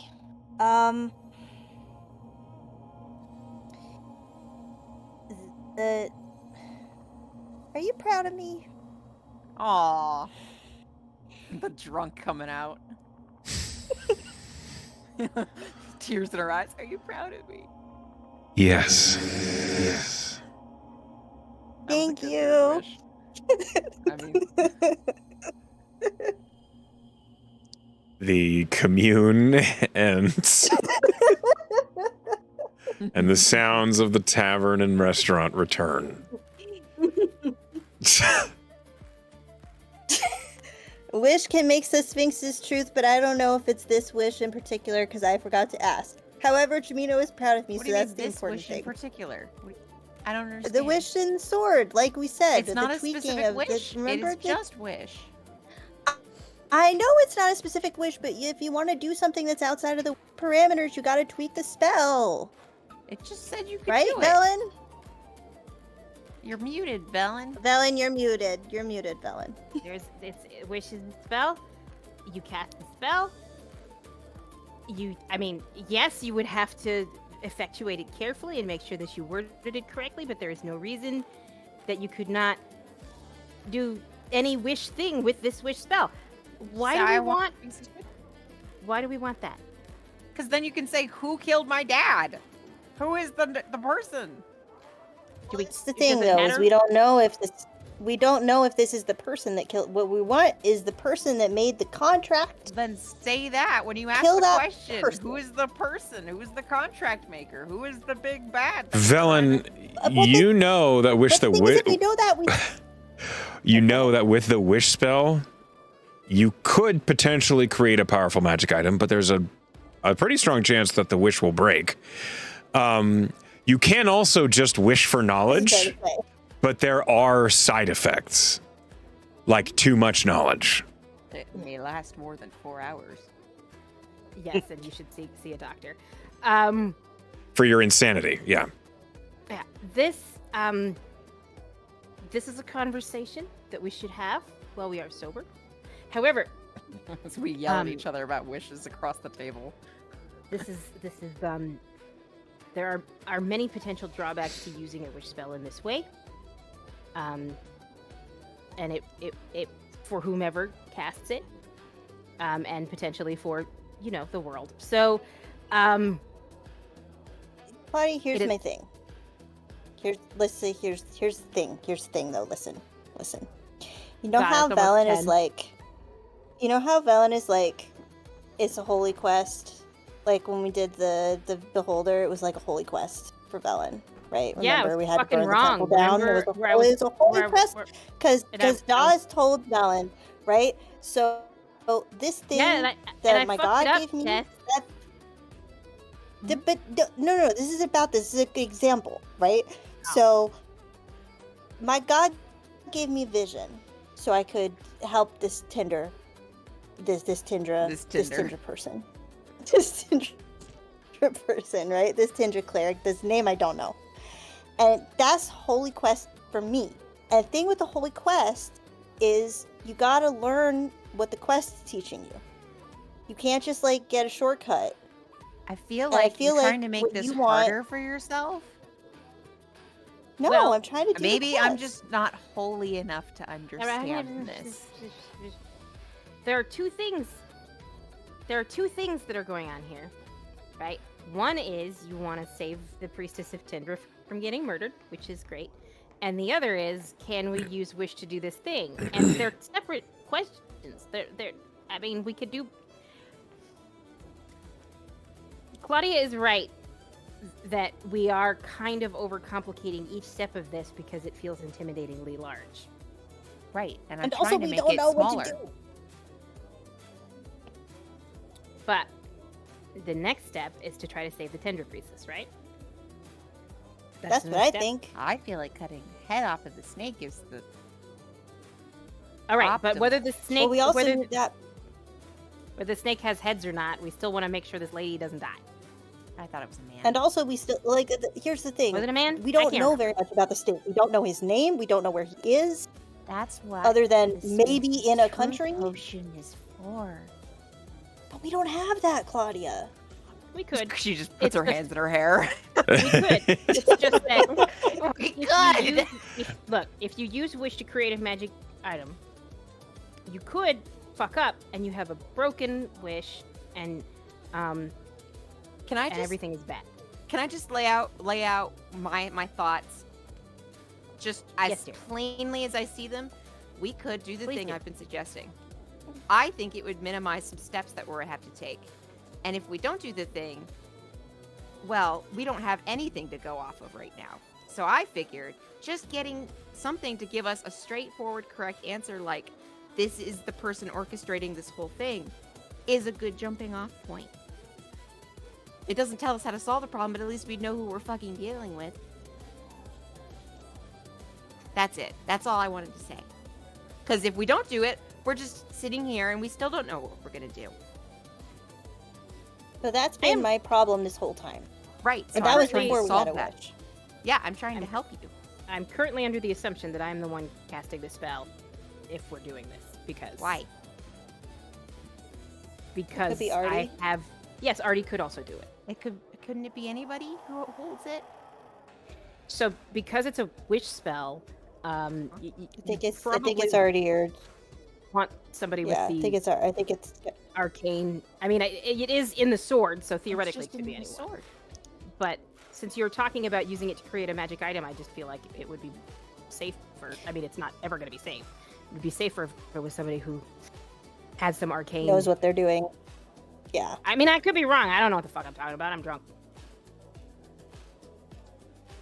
But I also just want to note, Claudia, it would be that, like, better. It'd this probably is your be new better if plan, Artie but did it, you're, except Wow, hold on. the Both idea- people talking. That's not helpful. sorry. What did you say, Tess? I was just gonna say that like part of why I'm attached to the old plan is because we didn't even know that we had the wish a little while ago, and we didn't know what we were gonna use the wish for, and it's only now that we can't use it for Jericho, like gung ho about using it for me. Yeah, because now I So- don't care as long as it helps. But like, do you see how a wish can be helpful for a lot of different reasons? But So Tessa's that's, hesitating like, maybe because any she part of has what other resource like- can be useful for a lot of reasons, and once you use it, it's gone, and then you have to use other resources. Tessa's hesitating. Okay, because but she I'm had just another worried that- idea of what to do with the wish. Oh, what? Yes, Well, I didn't know that. it is. My original idea of what to do with the wish was to solve the curse on Velen. Oh, That I think the wish might actually be a more straightforward use for the wish, and then we would not be chased by a fiend. this whole okay. Well, time. I didn't know that that's what you were thinking of using it for. Yeah, we didn't talk about it. I mean, Yeah. she and I talked about it, but I didn't talk about it. Yeah, we don't really talk about how you're cursed. It makes my brain hurt. I know. I guess I Okay. just interpreted. Okay, it's fine. Next time. Next time we find a wish and a sword. No, next Hey. time. Echo, it seems like he wants to wrap this up. I'm Yeah. giving it a It's- cold college try. fucking 10 p.m. already. Yeah. Yeah.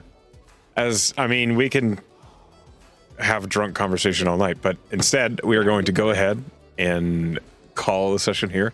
So, as we come to the end of the session, that's the wrong image. There it is.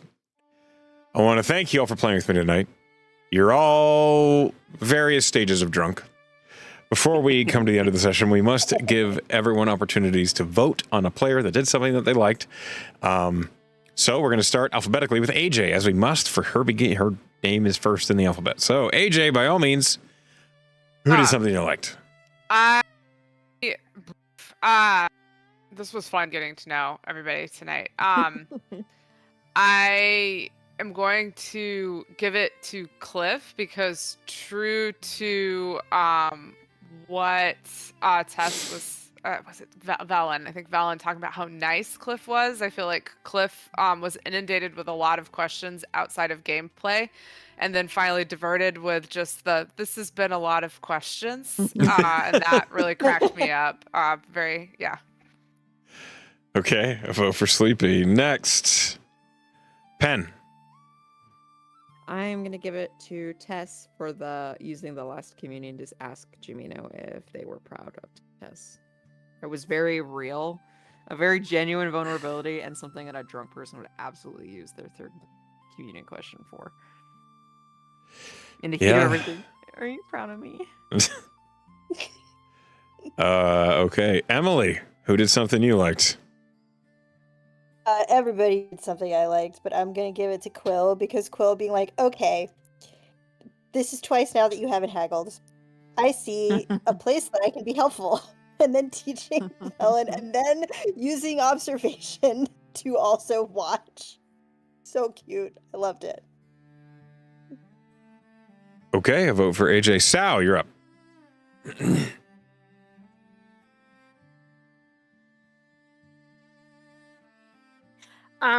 Everyone did something great tonight. This session was amazing.